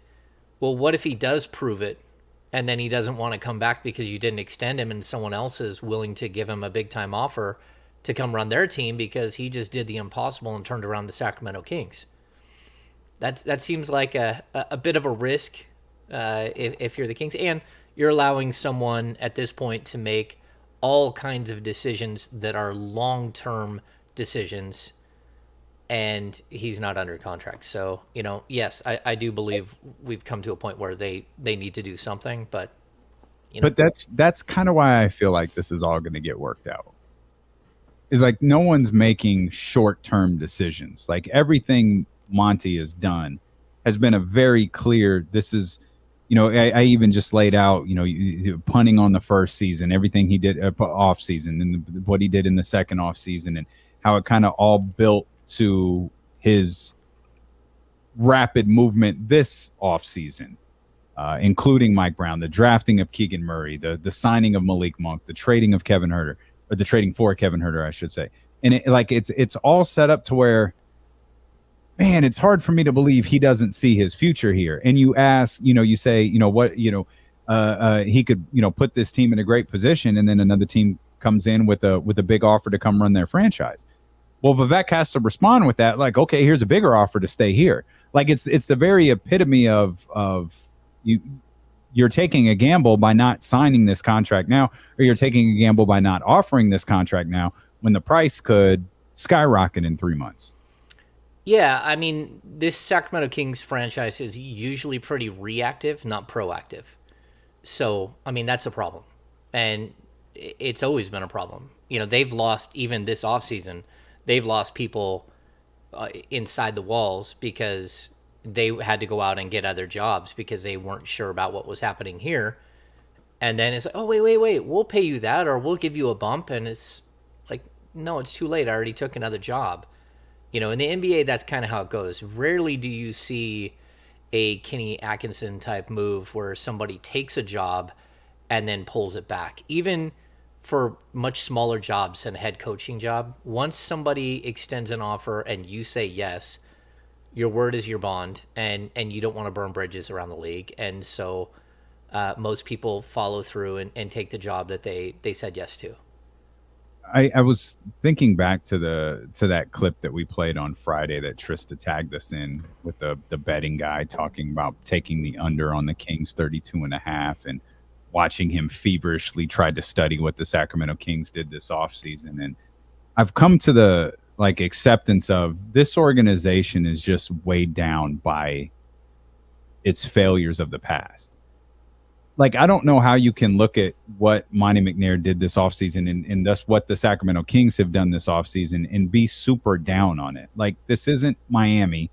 This isn't the Los Angeles Lakers. Like, this is a team that kind of has been is attempting to pull itself out of the gutter and has to, there's a certain level of guys that you can go after. And they went after a higher tier guy at the trade deadline in acquiring Domantas Sabonis. And then you pulled in, the Kevin Huerter and Malik Monk moves. And I just couldn't help but think you're weighing 16 years of failure versus the last month and a half of an off, instead of weighing the last month and a half of an off season. Yeah. I mean, there's some balance between, again, I'm a history guy, so those who don't know history are doomed to repeat it. We just see this again and again and again. It's a lot, though. Like, the momentum to be better, to snap the losing streak, all that stuff, it's there. I mean, everyone feels it around the organization. Clearly, that's what they would like to do. When it comes to somebody out there who makes a video and says, like, look, I think they're going to win less than 33 games. I mean, in all honesty, it's probably the safest bet, because they've only done it twice in the last 14 years, beat that bet. Mm-hmm. And so that does make it more difficult.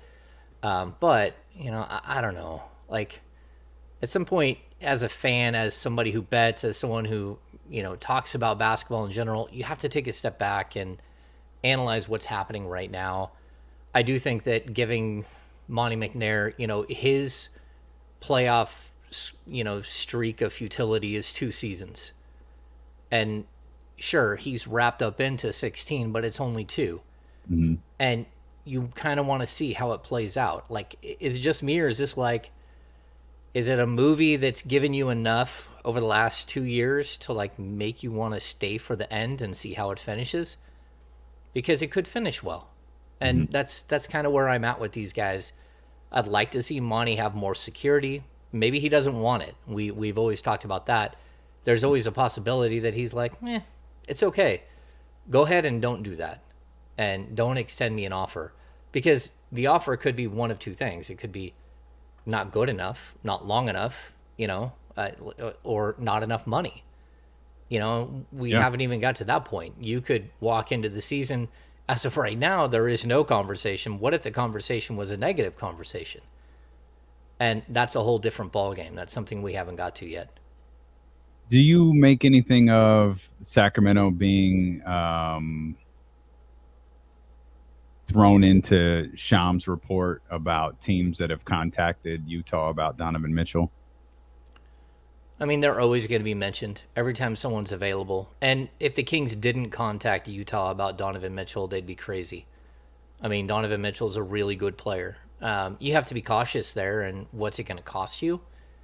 So, would you give up, De'Aaron Fox? Would you give up multiple first-round picks that you don't have at this point to give up? I think you can probably make an offer that didn't include Fox, and you could work something out with Atlanta and get access to your first-round picks back, and then make an offer that includes multiple first-round picks. But you're competing against a Knicks team that has 8 picks and a war chest. So it's going to be difficult. It's going to be difficult to make a swing for the fence move for a guy like Donovan. I don't blame the Kings for kicking the tires. That's what they said they would do. They said it the whole time. Yeah. You should ask, even if it's, hey, what's the deal with Donovan? Oh, here's what we're looking at. Yeah, cool. What about Bojan? What about Mike Conley? Like, it could be lumped in like that quick. Like, that could be the extent of the conversation, but that's not how it gets relayed to reporters, and that's not how it gets out there. Yeah, that, and Utah's done a good job of acquiring like a group of players that are either on short-term deals or could help you push something over the top. Like Bojan is one thing. And unfortunately for Bojan, his contract is high enough. It's a 1-year deal. He's 33. You run the risk of him getting here and not being willing to sort of play by the rules, to do what 90% of all free agents or aging veteran signings have done in Sacramento, and that is not play up to any standard that they have in the past. But there are other players on that list that, I don't know. what Vanderbilt is a nice young player. I would look at guys like Pat Bev. That guy hasn't missed the playoffs in a long time, and that's because he's good and he's got a personality and he's a leader. Would he fit with the current roster? It'd be difficult, but that doesn't mean it would be impossible. So, I think that Utah is ripe for the pickings when it comes to not just, when it comes to Donovan, but with the rest of their team. You're looking there and you're like, okay, they're ready to blow this thing up. It looks like, and could you get in there and find a player that makes a lot of sense? I don't know where Donovan Mitchell's landing spot is that makes sense. The only place from an acquiring team's perspective, I feel like Miami makes sense. Miami makes sense for either Donovan Mitchell or Kevin Durant, because I think that you pay a massive, massive price to become a championship team that separates yourself a little bit from a really, really talented Eastern Conference. That's not the case with the Knicks. Like, Donovan Mitchell goes to the Knicks, and it's like, I don't know that Donovan Mitchell going to the Knicks makes the Knicks as good as Boston, Miami, Philly, or Milwaukee. So you're paying all that. You have $300 million players to be a fifth seed? I understand your thinking, but at the same time, like, it's kind of like the Sabonis move. Like, you make the Sabonis move, and people are like, oh, it's a win now move. But win now didn't mean the final 28 games of the season. Win now meant the next 2 to 3 years. That's not what that was. It wasn't like a race to the play-in game, and that's all the Kings were in it for. They wanted Sabonis because he's under contract for 2 more years at like a super budget deal. And then they would like him longer than that.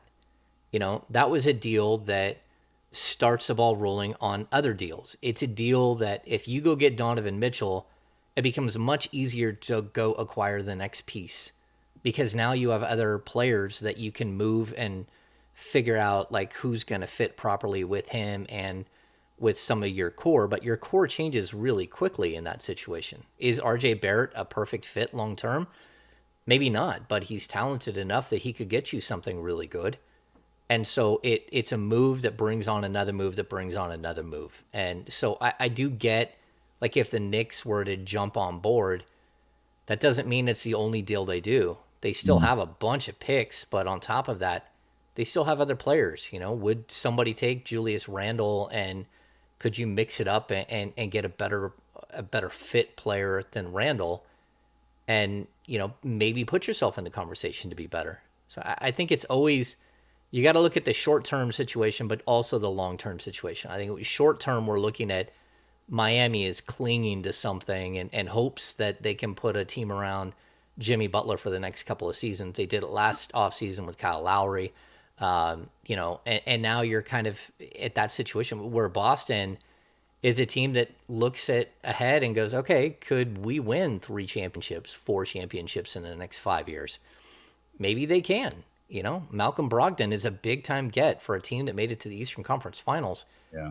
That's tremendous. And if they go out and become movers and shakers on the Kevin Durant front, sure, you're giving up the star potential of Jaylen Brown and a one-time All-Star, but you're also taking back, a top 10 player all time who still has 4 years left on a contract and a couple of rings in the right situation. Yeah, that's the wild component. Like the Jaylen Brown, I think, what was it, Derek White picks. That's a hell of a deal for Boston. Obviously, Brooklyn feels different. Like, that's that scenario where you're talking about where Boston's potentially looking at a title window of 2, 3, 4 opportunities to win a championship. Whereas Brooklyn's alleged counter, including Marcus Smart and like another rotational player, is like that boxes Boston out. That almost puts Boston where they are right now. Maybe.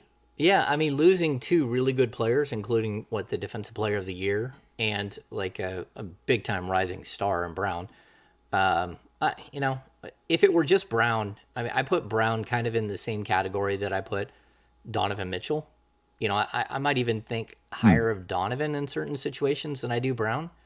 But I don't know.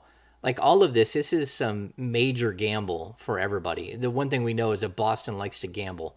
They like to gamble to go for the rings. And they're one of the few teams out there that really will do that, that will put it all on the line and say, look, if it equates to another ring, then we won. Even if it's a one-time deal and it just happens one time, still, I mean, when was the last time the Sacramento Kings won a ring? Like 1950, 1951, That was 52?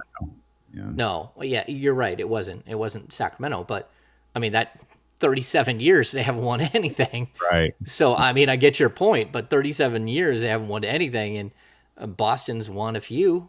So it's about winning the chips, and I get it. I get why they would jump in and make a move for him. But if I'm the Kings, I'm not looking at a Donovan Mitchell, De'Aaron Fox swap. I don't like that, and that's kind of counter to what the Jazz are doing, anyways. Yeah. How big of a difference do you think there is between De'Aaron and Donovan? I don't think it's huge. Yeah. I don't think it's huge. I mean, like there used to be a point where Donovan was a better defensive player than De'Aaron Fox, but then that just wasn't the case in the playoffs. So like you kind of watch Donovan Mitchell fall apart. I still think overall he's a better defensive player. Coming into the league, he was a better defensive player than Fox.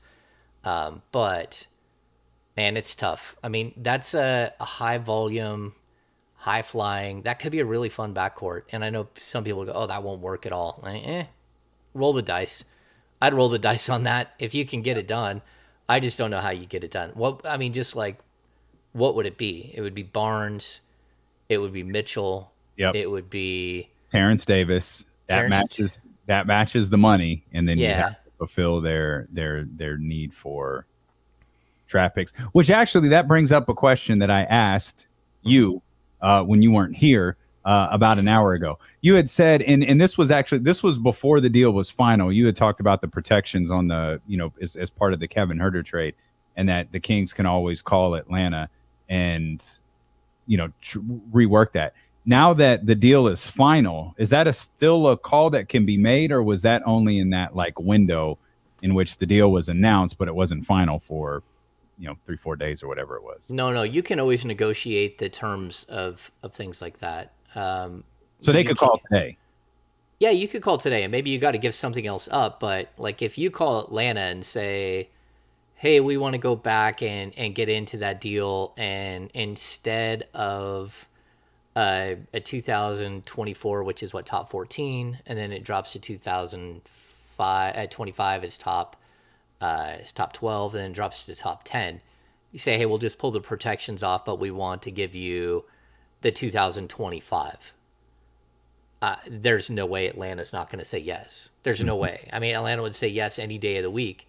I mean, if you're the Kings, you'd probably even say, hey, how about we give you a second-round pick and throw in a player on an expiring deal and try to get something else out of Atlanta in order to pull that pick, the pick guarantees. But you can go back and negotiate picks. That's one of those weird things. And if I'm the Kings, I would consider it. I mean, maybe they left that door open when they made the original deal with Atlanta, but it really does. You've tied up not just your 20, 23, 24, 25, 26, but also your 27 first-round picks. So the only thing you could offer right now is a 28 first-round pick because you can only go out 7 years. So you can't, or you could do the 28 or the 29. So if you were the Kings and you went back and said, hey, how about we pull the protections off the pick and we just give you the 2025, then you could offer up the 23, 27, and 29 to Utah. And I don't know if that gets it done or not, because you're talking about a Knicks team that has, again, they have a war chest. They have 8 picks, but I'll always make the same. That's 8 picks within the next 3 drafts? They can offer up to 8 picks from what I know. Okay. Yeah, they have a ton. I think Kenny's. They have 3 picks just next year alone, and I think 2 the following year. So they've got a. Yeah, but not all those picks are great. I mean, you have to go back and look exactly what each of those picks are. I know they have like a top 10 protected Dallas Mavericks pick. That's one of those picks. So it's not a great pick. And if you give them Donovan Mitchell and you don't hurt them in that transaction, how much better are the Knicks going to be? They're going to be pretty solid. You know, they could be a 3 seed. They could be a 4 seed in the East. And then that pick could be like a 22nd, 23rd pick. So I'm like, I've said this so many times. I would always, if I'm looking at any team in the league and I want to make a trade, I would always look at the Kings picks first. If they're available, they're some of the most valuable picks there are because the Kings are always in the lottery. Always. I mean, the last 16 years, they've been in the lottery. So it's like if you're a betting man, that's the team you'd want to trade with. The team that always figures out a way to botch something and end up right back in the same position. Could that change this time around? Sure, it could. But if I'm banking on something, I'd always, it's like Wesley Snipes, always bet on black. No, I'd always bet on the Kings. If I'm talking about getting draft picks, but pretty clear passenger 57 moment right here.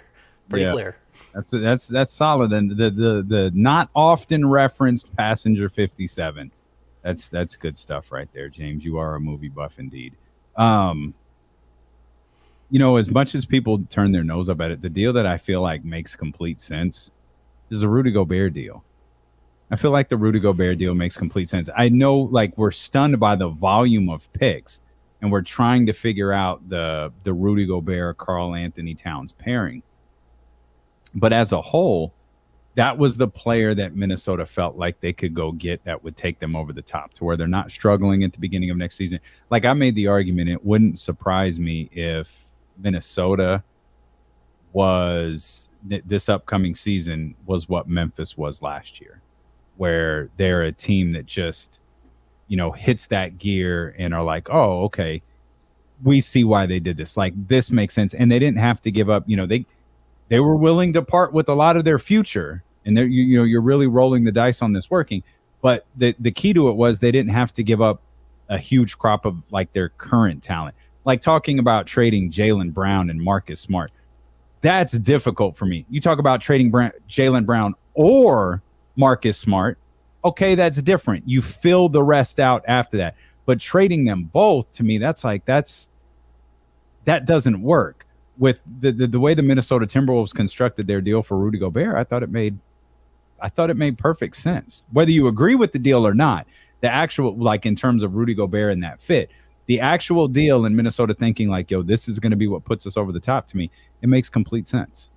Yeah, I mean, that's why dealing with the Brooklyn Nets, who are still hanging on like to some imaginary, idea that they're still going to be in the running. I mean, that's why dealing with them versus dealing with the Utah Jazz, who look like they're headed towards Florida Marlins, blow it up, give everybody away type deal. And again, like you talked about it with the Gobert deal where, they didn't give up like all of these rotational players, but I would make the argument that they did. That they gave up the heart and the soul of their team in Patrick Beverley, that they gave up Beasley, who averaged 20 a game like 2 years earlier and is still young. Like they gave up Vanderbilt. They gave up so many pieces that is Gobert going to be able to make up for those pieces that they're missing? And I'm not sure the answer to that is yes, because it's not like the Utah Jazz went out and won a bunch of championships with Gobert. I mean, he can't defend the perimeter at all. Sure, he's a good defender at the rim, a great defender at the rim. He's great in the pick and roll, but I mean, they're banking that it will work with Karl Anthony Towns. And I wouldn't have made that bet that's the guy that changes everything. I think the thing that they're banking on is, because you talked about the heart and soul of the team, I think the heart and soul of the team is Anthony Edwards. And I think they're banking on him taking that next ascension, because if there is a superstar on the Minnesota Timberwolves, it's Anthony Edwards. If there's a player who has the capability of getting into that penthouse that we talk about with LeBron and Steph and Giannis and Jokic and that group and Kevin Durant, it's Anthony Edwards. It's not Karl Anthony Towns. It sure as hell isn't Rudy Gobert. They're banking on Anthony Edwards being their next Kevin Garnett level superstar, in my opinion. Oh no, I totally agree with that, but that doesn't mean that the tandem of Gobert and Cat can't get in the way of that.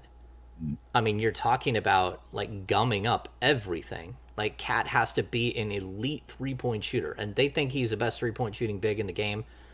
Maybe he is, maybe he isn't. But at the same point, like he has to be on the perimeter shooting. And is that the most effective way to use him all the time? I just see that there's going to be some issues there. And, you know, you still have D'Angelo Russell. There's question marks there too. Like that team, like they're not a surefire 4 seed or a 3 seed. They could be a 2 seed. They could also be a train wreck just because it doesn't work. And so I like that they took a gamble. I just, for me, that wouldn't have been the gamble that I would have made. Maybe they didn't feel like there was another one. I mean, what, you know, I don't know. Maybe they inquired about Donovan.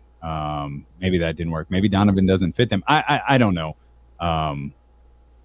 But they're trying, and I can see Minnesota. I can see the returns being there for Minnesota. Just the thing is, like, it's similar to Philadelphia. I wouldn't be shocked if the 76ers were the top seed in the team in the Eastern Conference next year. It's just I'm not going to believe it in the postseason. Just I'm not going to believe in James Harden's performance in the offseason, and I'm not going to believe in Rudy Gobert's ability in the postseason either until I actually see it. Yeah, I think I saw a picture of him standing with a lady yesterday, the day before, and he looked really slim as far as James Harden. Mm-hmm.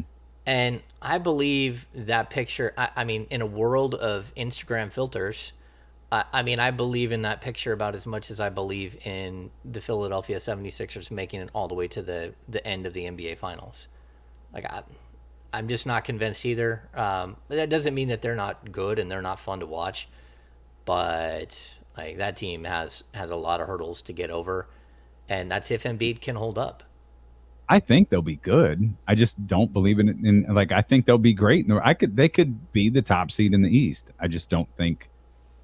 I don't have any reason to think they'll be anything much more than that. I'd be much more likely to buy into Miami in the postseason against Philadelphia. I'd be much more likely to buy into Boston or even Milwaukee. In the postseason, like they're going to have to. They've never even that Kawhi shot that wasn't even in the conference finals, was it? That was in the conference semis.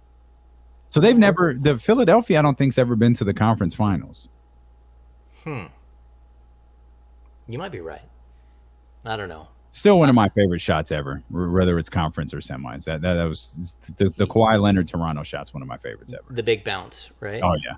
Yeah, the bounce, the pause, the quiet arena. Oh, that was money. That's a sports moment. Those are fun sports moments, like being at the Tyreek Evans shot. That was a sports moment. Smidge bit more meaningful. Kawhi's of course, yes. Was smidge bit more meaningful. Yeah. Yeah, that would. I wasn't at the Tyreek game. That would have been dope. Yeah, that would have been dope for sure.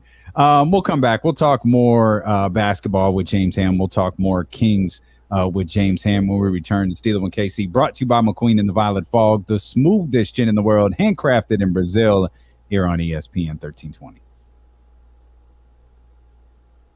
Clear.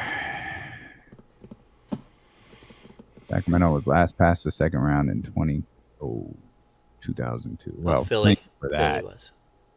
No, it says Sacramento. Oh. Yeah. That's hurtful. Yeah. Well, the next year Weber blew his knee in the playoffs. In the second round, right? No. Yeah, it was. I'm almost positive it was the second round. Or Dallas. Was it Dallas? It was Dallas. Yeah. It was in Dallas. No, I didn't mean the Philadelphia 76ers ever. I meant Philadelphia's won. They've won a championship. I meant the process. Yeah. The process. You know, it's tough though because like look, we went through an era where some of the greatest players to ever play the game never won a championship because you had Michael Jordan win 6 out of 8 and the only 2 he lost was because he took off. So then we get to another era where the Golden State Warriors and Cleveland Cavaliers basically like the most boring stretch of 4 or 5 years in a row where they're playing in the finals every single year, and there's only 2 teams representing the entire league in the NBA finals for like a 5-year window. That's brutal too. Yeah. So, yeah, getting past LeBron has never been easy until now until he came out west. Yeah. He learned the hard way, right? I guess. The West is tough. I guess. Steph's like, this is my territory, buddy. Yeah. I spent all day writing a defensive piece on the Kings. Like, how do they improve defensively? So it's... I didn't get an email, so you haven't posted it yet? No, I haven't posted it yet. It'll go up as soon as we're done here. Like, I think the wife will be editing soon. So very good. It's long, you know. Like the key to the Kings' defense is like 4 dudes. I'm not even putting Sabonis in there. Sabonis, you know, he is what he is, but the other guys that are around they got to be good. Eduardo Nahara. Raptors. Oh, that's right. They played the Bucks in the conference finals that season. Oh yeah, so that was the second round, right? Mm-hmm. Yeah, the high bounce. Yeah, that was crazy. Game 7. Oh man.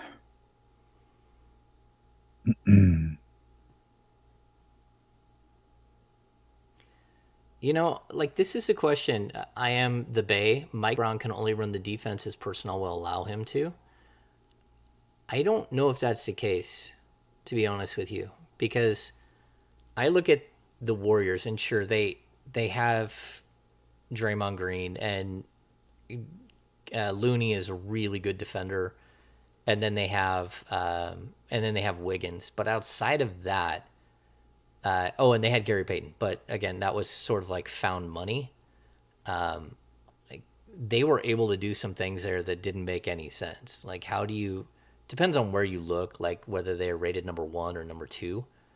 But like, defensive rating wise, they finished first in the league with, you know, Steph Curry and Poole and you know, Bielitsa played minutes all season long. Otto Porter is decent, but, you know, again, aging legs and wasn't nearly as effective as he was as a young player.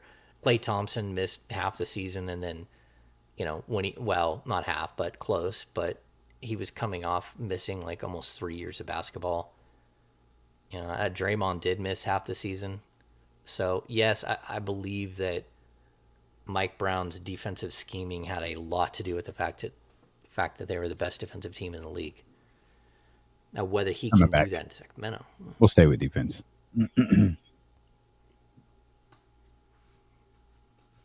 You got to rush over to your computers, your laptops, pull out your smartphone, go to thekingsbeat.com and become a subscriber of the Kings Beat newsletter, because shortly after we wrap up, James's latest, apparently very long-form article on the Sacramento Kings will drop. And if you're a Kings fan, you need to be subscribing to the Kings Beat, man. That's where it's at. And if you're really a Kings fan, you need to be a premium subscriber over at the Kings Beat. But we got into a discussion about defense. Apparently, this is the focal point of your next article. You want to give us a little sneak peek as to what we can read here coming up around 4:00?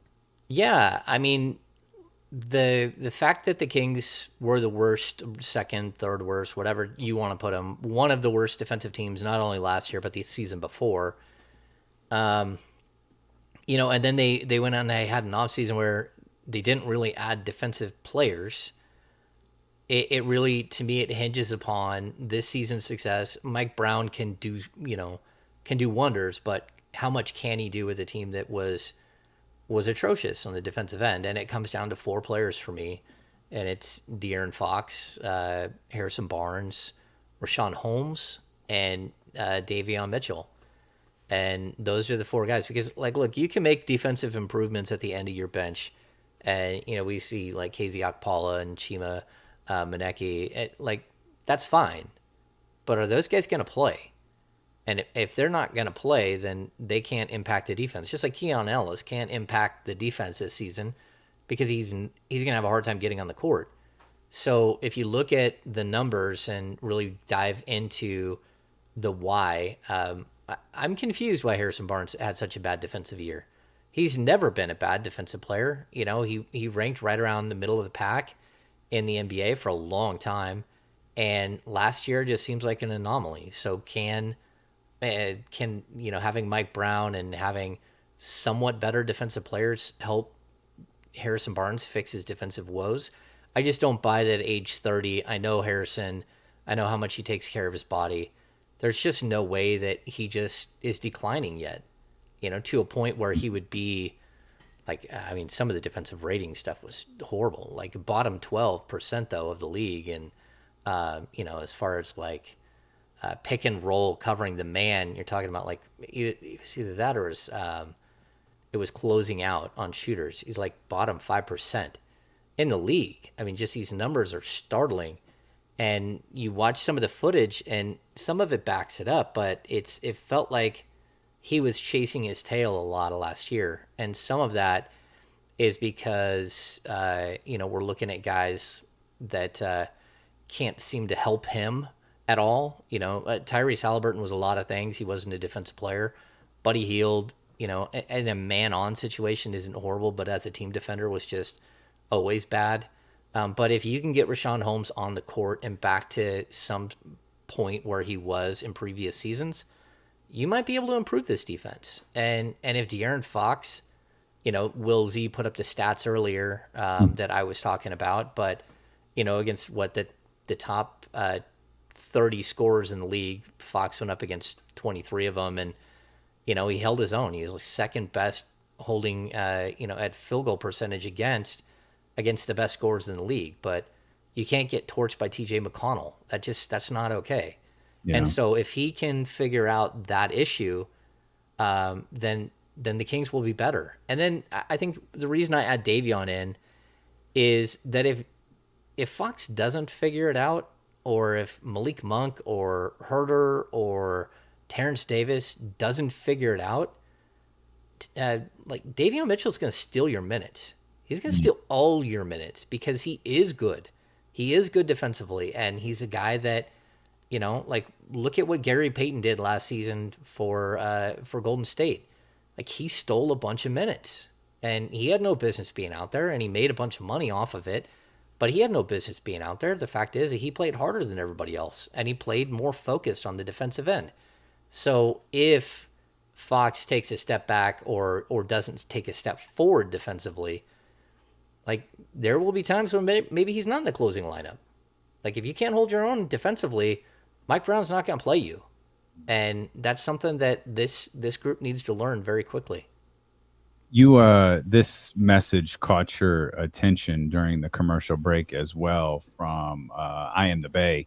It says Mike Brown can only run the defense his personnel will allow him to. And I felt like we came back to the radio show when you were discussing this, but like you disagree with that sentiment? Yeah, I mean Mike Brown can do more than that. Like there are situations where you can't coach around defensive players that are so bad, and you can't have an accumulation of just horrific defenders. Like if your whole team is horrific, there's very little Mike Brown can do to hide. But A, he can pull more out of guys. And B, he can scheme his way around a few things. And I mean, we saw it in the playoffs, right?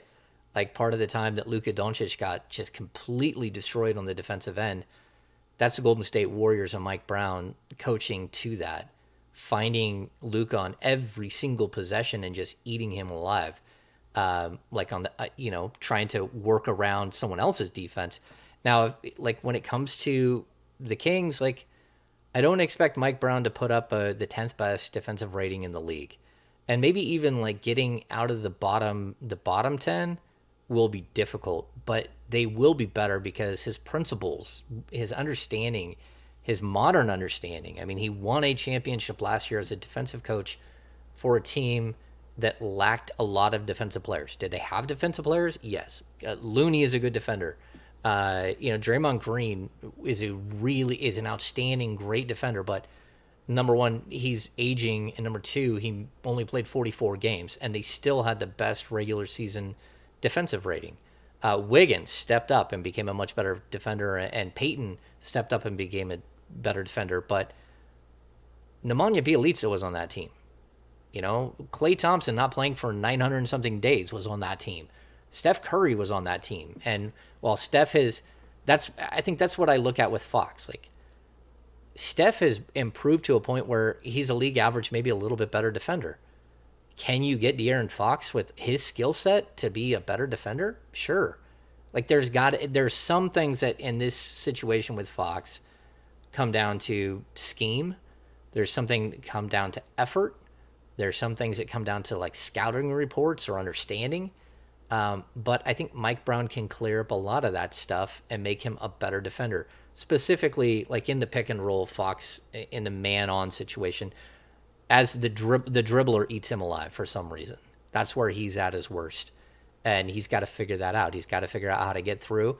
But some of that time, it really does depend on the big man you're playing with and whether they're working too. So, yeah, I definitely think that there's a possibility that he can change some of the culture and everything else about this team. Well, what do you? So is his biggest hangup the scheme, or is his biggest hangup effort, or does it vary on a night-to-night basis? Well, like, here's what I would say about Fox, and I feel like so many times I come off as like I'm apologizing for him, but like during the Luke Walton era, he had 3 different defensive coordinators. The year before that, he had a different defensive coordinator. So the last 4 years, he's had 4 different defensive coordinators. Each of them wants something different. Each of them asks something different. And then on top of that, he hasn't had defensive players around him at all. Like his backcourt mate is usually a horrific defender. And if you're trying to help, and like, again, if you're De'Aaron Fox and you know how much you mean to them on the offensive end, and you still have to defend the toughest guy every single night on the perimeter, that's not good. And so having a guy like Herter that can take on some of those tough covers, that's switchable, that's bigger, that will help. Having a guy like Davion who can step on the court and take on a tougher defender and let you move off the ball a little bit off of the point of attack, that's fine. So I think it's a little bit of both. I think it's scheme. I think it's situational. But those excuses in year 6 have to go out the window, and it's got to be about him just being better. And he knows that. He knows he's got to be better defensively. I think there's probably a lot of things that go into play. There are a lot of things that kind of get mixed together. But I think the schemes and the coaches constantly changing, and guys telling you to do one thing and then the next year telling you to do another, and then the next year telling you to do another. I think that could often contribute to the lack of effort, because at some point we knew this. You ain't going to be here in 20 games anyways. So let me just try to preserve as much energy as I can on this end and try to get cooking on the offensive end, because ultimately we're going to need to score points. Yeah, and I know, like in pick and roll coverage, a lot of times the pick and roll guy that you're in the coverage with is your power forward, right? Well, look at the power forwards he's played with. I mean, that's a big deal. Like Keegan Murray, if he can be league average, the Kings will be maybe 3 spots higher than they are defensive-wise, rating-wise, because, I mean, go back the last couple of years. I mean, Nemanja Bjelica, Marvin Bagley. Like, how are these guys going to help you stop? Even, again, like Chimezie Metu got plenty of opportunity last year. He played a lot of minutes, but his defensive metrics aren't great, especially in the pick and roll. So, you got to figure out ways to like kind of spread the blame a little bit. It's not one guy who lacks effort. The problem that you have is when he shows he can do it against elite guys and then doesn't show that he can do it against guys who aren't elite, then that's when you start to like shake your head and go, okay, we have more issues than just a coach or just, like focus night in, night out. Like, there are bigger issues, and those need to be solved. And those videos, the tape of those games has to be gone over. And like, you need to explain to me how it is that TJ McConnell ended up at the basket like 7 times in a row. Like, explain it. And if you can't, then like, I'm going to have to show, like, because Davion will explain it. He'll explain what you did wrong. And that's what I mean. At a certain point, like, if you want to be in a closing lineup, you want to play 36 minutes a night, you want to be the guy, you got to show it on both ends, and you got to prove that, you can get this team over the hump. This team's identity is going to be on the offensive end, isn't it? Well, it should be, but I think what they'll be on the offensive end is a lot of fun. And then on the defensive end, they're going to quietly make improvements throughout the season. And I'll also say this too, like we brought this up a little bit, but when you have a refined offense that's efficient, not this wild shooting 37 to 40 3-pointers a night and having, 9 of them or 11 of them go down. At the NBA level, if you can't put the ball in the basket, then your defense is going to be bad. Because transition at the NBA level is nuts. Especially this year where you can't even foul a guy mid-court in transition. You're going to get that weird take foul. But my point is that if every single time it's a rebound and a ball shooting out and the opposition is running to the other end to go get a bucket, it's really hard to set up your defense and actually get a stop. If you can be efficient on the offensive end, force the opponent to take the ball out of the basket after a made shot, your defensive numbers will improve dramatically. And that's where I think, again, we're going to see a lot of improvement. And that's where I think that Domantas Sabonis means so much overall to this team, because he's going to be a guy that isn't okay with hoisting shots at 22 seconds left in the shot clock and ill-advised 26-foot three. That stuff just isn't going to fly. This is going to be a more well-oiled machine. And also add in the fact that you got one of the most elite rebounders in the game, so you are actually going to improve on that end as well, closing out defensive possessions. That's a good thing. Could he be the best player on the Kings this season? Sabonis? Yeah. Yeah, without any question. He might already be the best player. We don't know.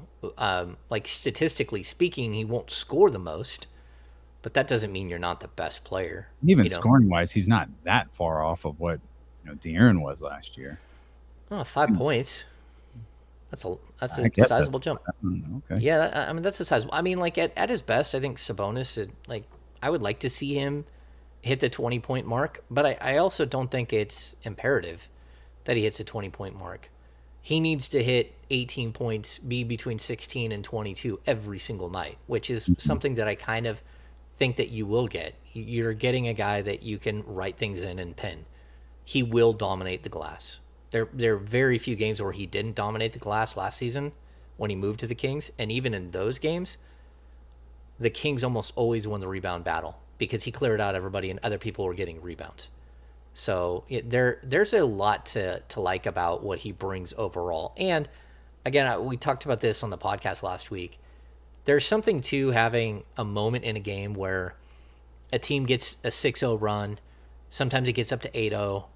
And the teams that are even decent, they're able to snap those streaks right then. They're able to make a good offensive play and get a bucket and end a streak for the opponent. The Kings haven't had that player since Zebo. You have to have that player that can stop a run, that understands the gravity of the situation, knows what's happening, senses a momentum switch, and then gets in the post, calls for the ball, and either gets an easy bucket for himself or an easy bucket for his teammates. Sabonis is that guy. You will not see the big, crazy back and forth runs. Will there be runs? Yeah, basketball is a game of runs, but the Kings don't have that typical guy that you feed. If you got an 11-0 run being hit against you, the last thing you can do is shoot a 3-point shot. You have got to get to the basket. And that's something that the Kings have missed, that ability to stop everything and reset everything and get back on defense. Again, when you miss another shot, it's transition again, and those things snowball. How much of that do you think is a player versus a mentality? And I guess in this case, it's probably a collective mentality of that's how we have to end this run that they're on. Yeah, that's a good question. You're going to have players that have that built into them, but you also, like in Sacramento specifically, you have the, oh no, here we go moment. in every game. And to be honest, it's almost always in the third quarter. Like, you get into the third quarter and the other team makes an adjustment and you don't. You punched in the face and staggered, and then you let go of the rope and the thing spins out. Like, that's where you need the guy that says, okay, I got you. I can go get you a bucket. And I'll calm this thing down, and we'll get back on defense, and we'll get a stop, and we'll start to build back the other way. You do have to have that mentality, but it's almost like that's part of the culture of Sacramento. Oh, great, it's the third quarter, we're about to get handled. Or it's 3 minutes into the third, and we got a 8-point lead, and we know this isn't going to hold up. That's kind of where this team has gone for, like, I don't know, last 10 years. Not just last season or the season before. There's always that moment. So having specific players that understand that moment, but I think players can learn that as well. And it's just like having a player like Fox who understands that he has to reserve something for the fourth quarter and take over in the fourth. Like, that's kind of what the Kings need in the third and in the second. They need these other components that I hope that they have. They've done a good job of adding some pieces. So I think that there could be some positive momentum in that way this year. I feel like the way you just laid out those oh no moments in a game is how we were laying out those oh no moments for a season earlier. When you're talking about, oh no, this is the part of the season where everything falls apart. We have to stop it. We're talking about the microcosm. We got to get a basket and stop this run. We've got to stop this losing streak and get a win here before this thing spirals out of control. And it was something, we were talking about this earlier, how imperative I think it is for the Kings, for De'Aaron Fox, to get off to a good start, or to get off to at least a solid start where you don't get that, oh no, here we go again moment, or that, oh no, this is all slipping away moment. Because, you trace it back to last year, it is ridiculously early in the season that the entire thing fell apart. Well, it usually does. Like, how many times have I covered a team? Westfall made it 7 games into a season. Michael Malone was 23 games. Dave Yeager, they expected to fire him after 20. Luke Walton was 17. Like, it's almost by design that these things happen, the oh no moments and that's why I always say, like, if you can avoid chaos, and I think having a coach that's going to be here, that's one way to avoid chaos. Making your trades now, as opposed to having a potential blockbuster deal that may or may not happen at any time between the months of October and February 1. That's not conducive to winning. Everyone in the entire locker room looking over their shoulder the whole time, wondering if their name is going to be thrown up on Twitter by somebody at any moment, and then they're on their way out the door. Those things aren't. That's not how you build a positive culture. Players get traded, things happen. Get it done early as possible so it can get out of the way. But this team also, they haven't even truly got to a moment late in the season where the real playoff teams show up and the pretenders fade, and the other teams really, like, the playoffs is not when basketball gets hard. It gets hard with about 15 or 20 games left in the season, where certain teams start gearing up. Certain teams that have been there before. It's why San Antonio just kept making the playoffs. They knew how to finish a season. Well, the Kings don't know that. They don't know how to do it because they haven't done it in so long. And so that's going to be one of those things they have to learn. So it should be an interesting season. I like where they're heading. And I think there are questions about, like, how far can your elite pairing of Domantas Sabonis and De'Aaron Fox carry you. But I'm willing to like give them a fresh start and say, I think that they're really talented and they could carry you further than some other duos that are in the league.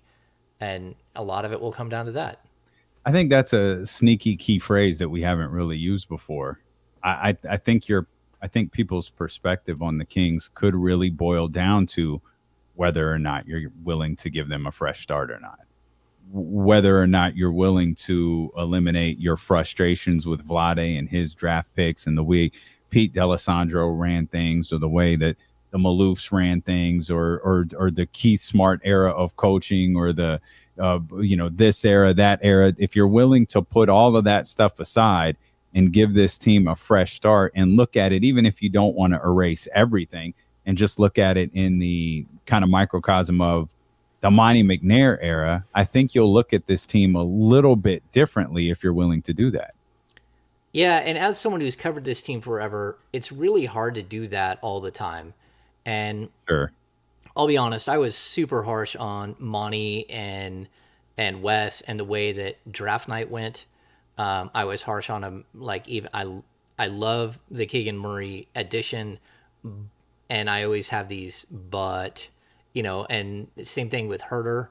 I think that was a wonderful addition. I think getting Malik Monk in free agency, but there comes a point where the team is done and whatever has happened.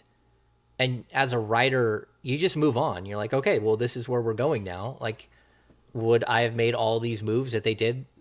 No, probably not. But would I have even done them in the way that they did it? No. But then that's just my opinion. And then once we get to a certain point, it's like, okay, this is where we open the season. This is a group that we move into the season with, and I have to be fair and honest and give them a 0-0 record. And that's what you do every time. I walk into every night thinking, okay, this could be ugly, but hey, who knows? You can't be 240 games under 500 and not have a positive outlook, over 12 seasons of covering a team. You just walk in, and every day is a new day that you're watching professional basketball and enjoying the fact that you get to do it for a living. Yeah, there could be worse things to do, that's for sure. Head over to thekingsbeat.com right now. James is dropping his new article here in just moments. And now that I have stopped monopolizing James Ham's time, he can get back to the Kings Beat podcast and the Kings Beat newsletter as well. So again, head over to thekingsbeat.com, become a subscriber over there. If you missed any part of today's show, search D'Lo and KC on your favorite podcast platform, whether it's Apple, Spotify, Google Play, or here on the Odyssey app. And if you're on Apple or Spotify, make sure you hit the 5-star review. That goes a super long way for us. And if you got an extra 60 seconds or so, leave us a review. We'd greatly appreciate it. If you're on youtube.com/ESPN1320, we've got some exciting things coming your way that we'll be able to announce later this week. So in the meantime, hit the thumbs up on the video, hit the subscribe button, and most of all, make sure that you are back here with us tomorrow at noon on ESPN 1320. That's a wrap. That's all, folks. Sweet. Hey, we're going to do the Kings Beat virtual happy hour. I think it's part 7.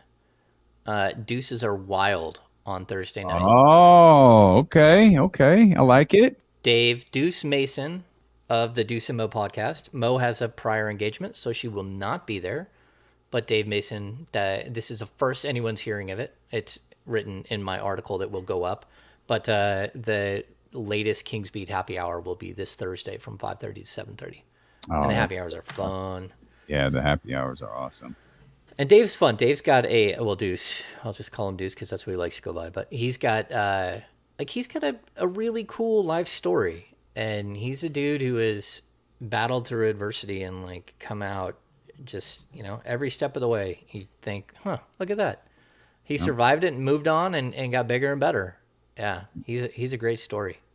Yeah, he busts his ass. He's one of the hardest workers I know. Yeah.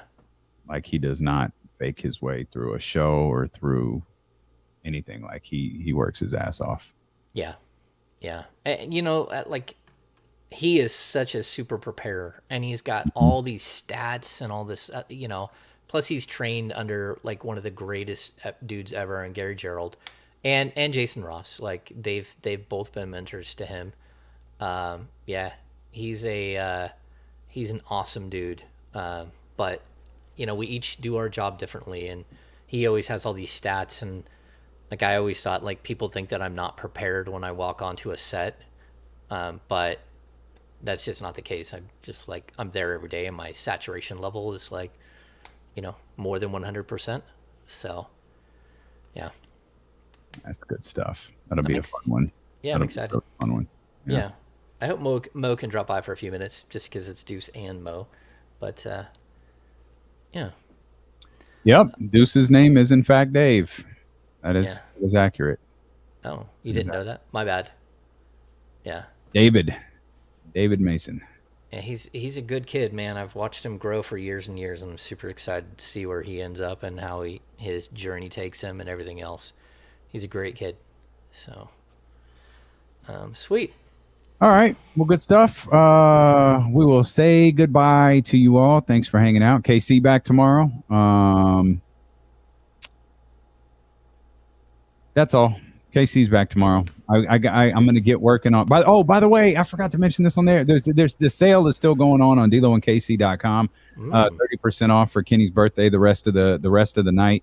Load up DeLoandKC.com. It's the biggest sale of the year. We save our biggest sale for Kenny's birthday. So head over there and stock up DeLoandKC.com. We got some cool stuff coming to YouTube as well that I'm going to work on this evening. But we're really gearing up for the move to the new studio, where I think the show is going to have a bit of a different look, a bit of a different feel, man. It'll be pretty exciting. So DeLoandKC.com, kingsbeat.com, and hopefully we'll see you tomorrow at noon.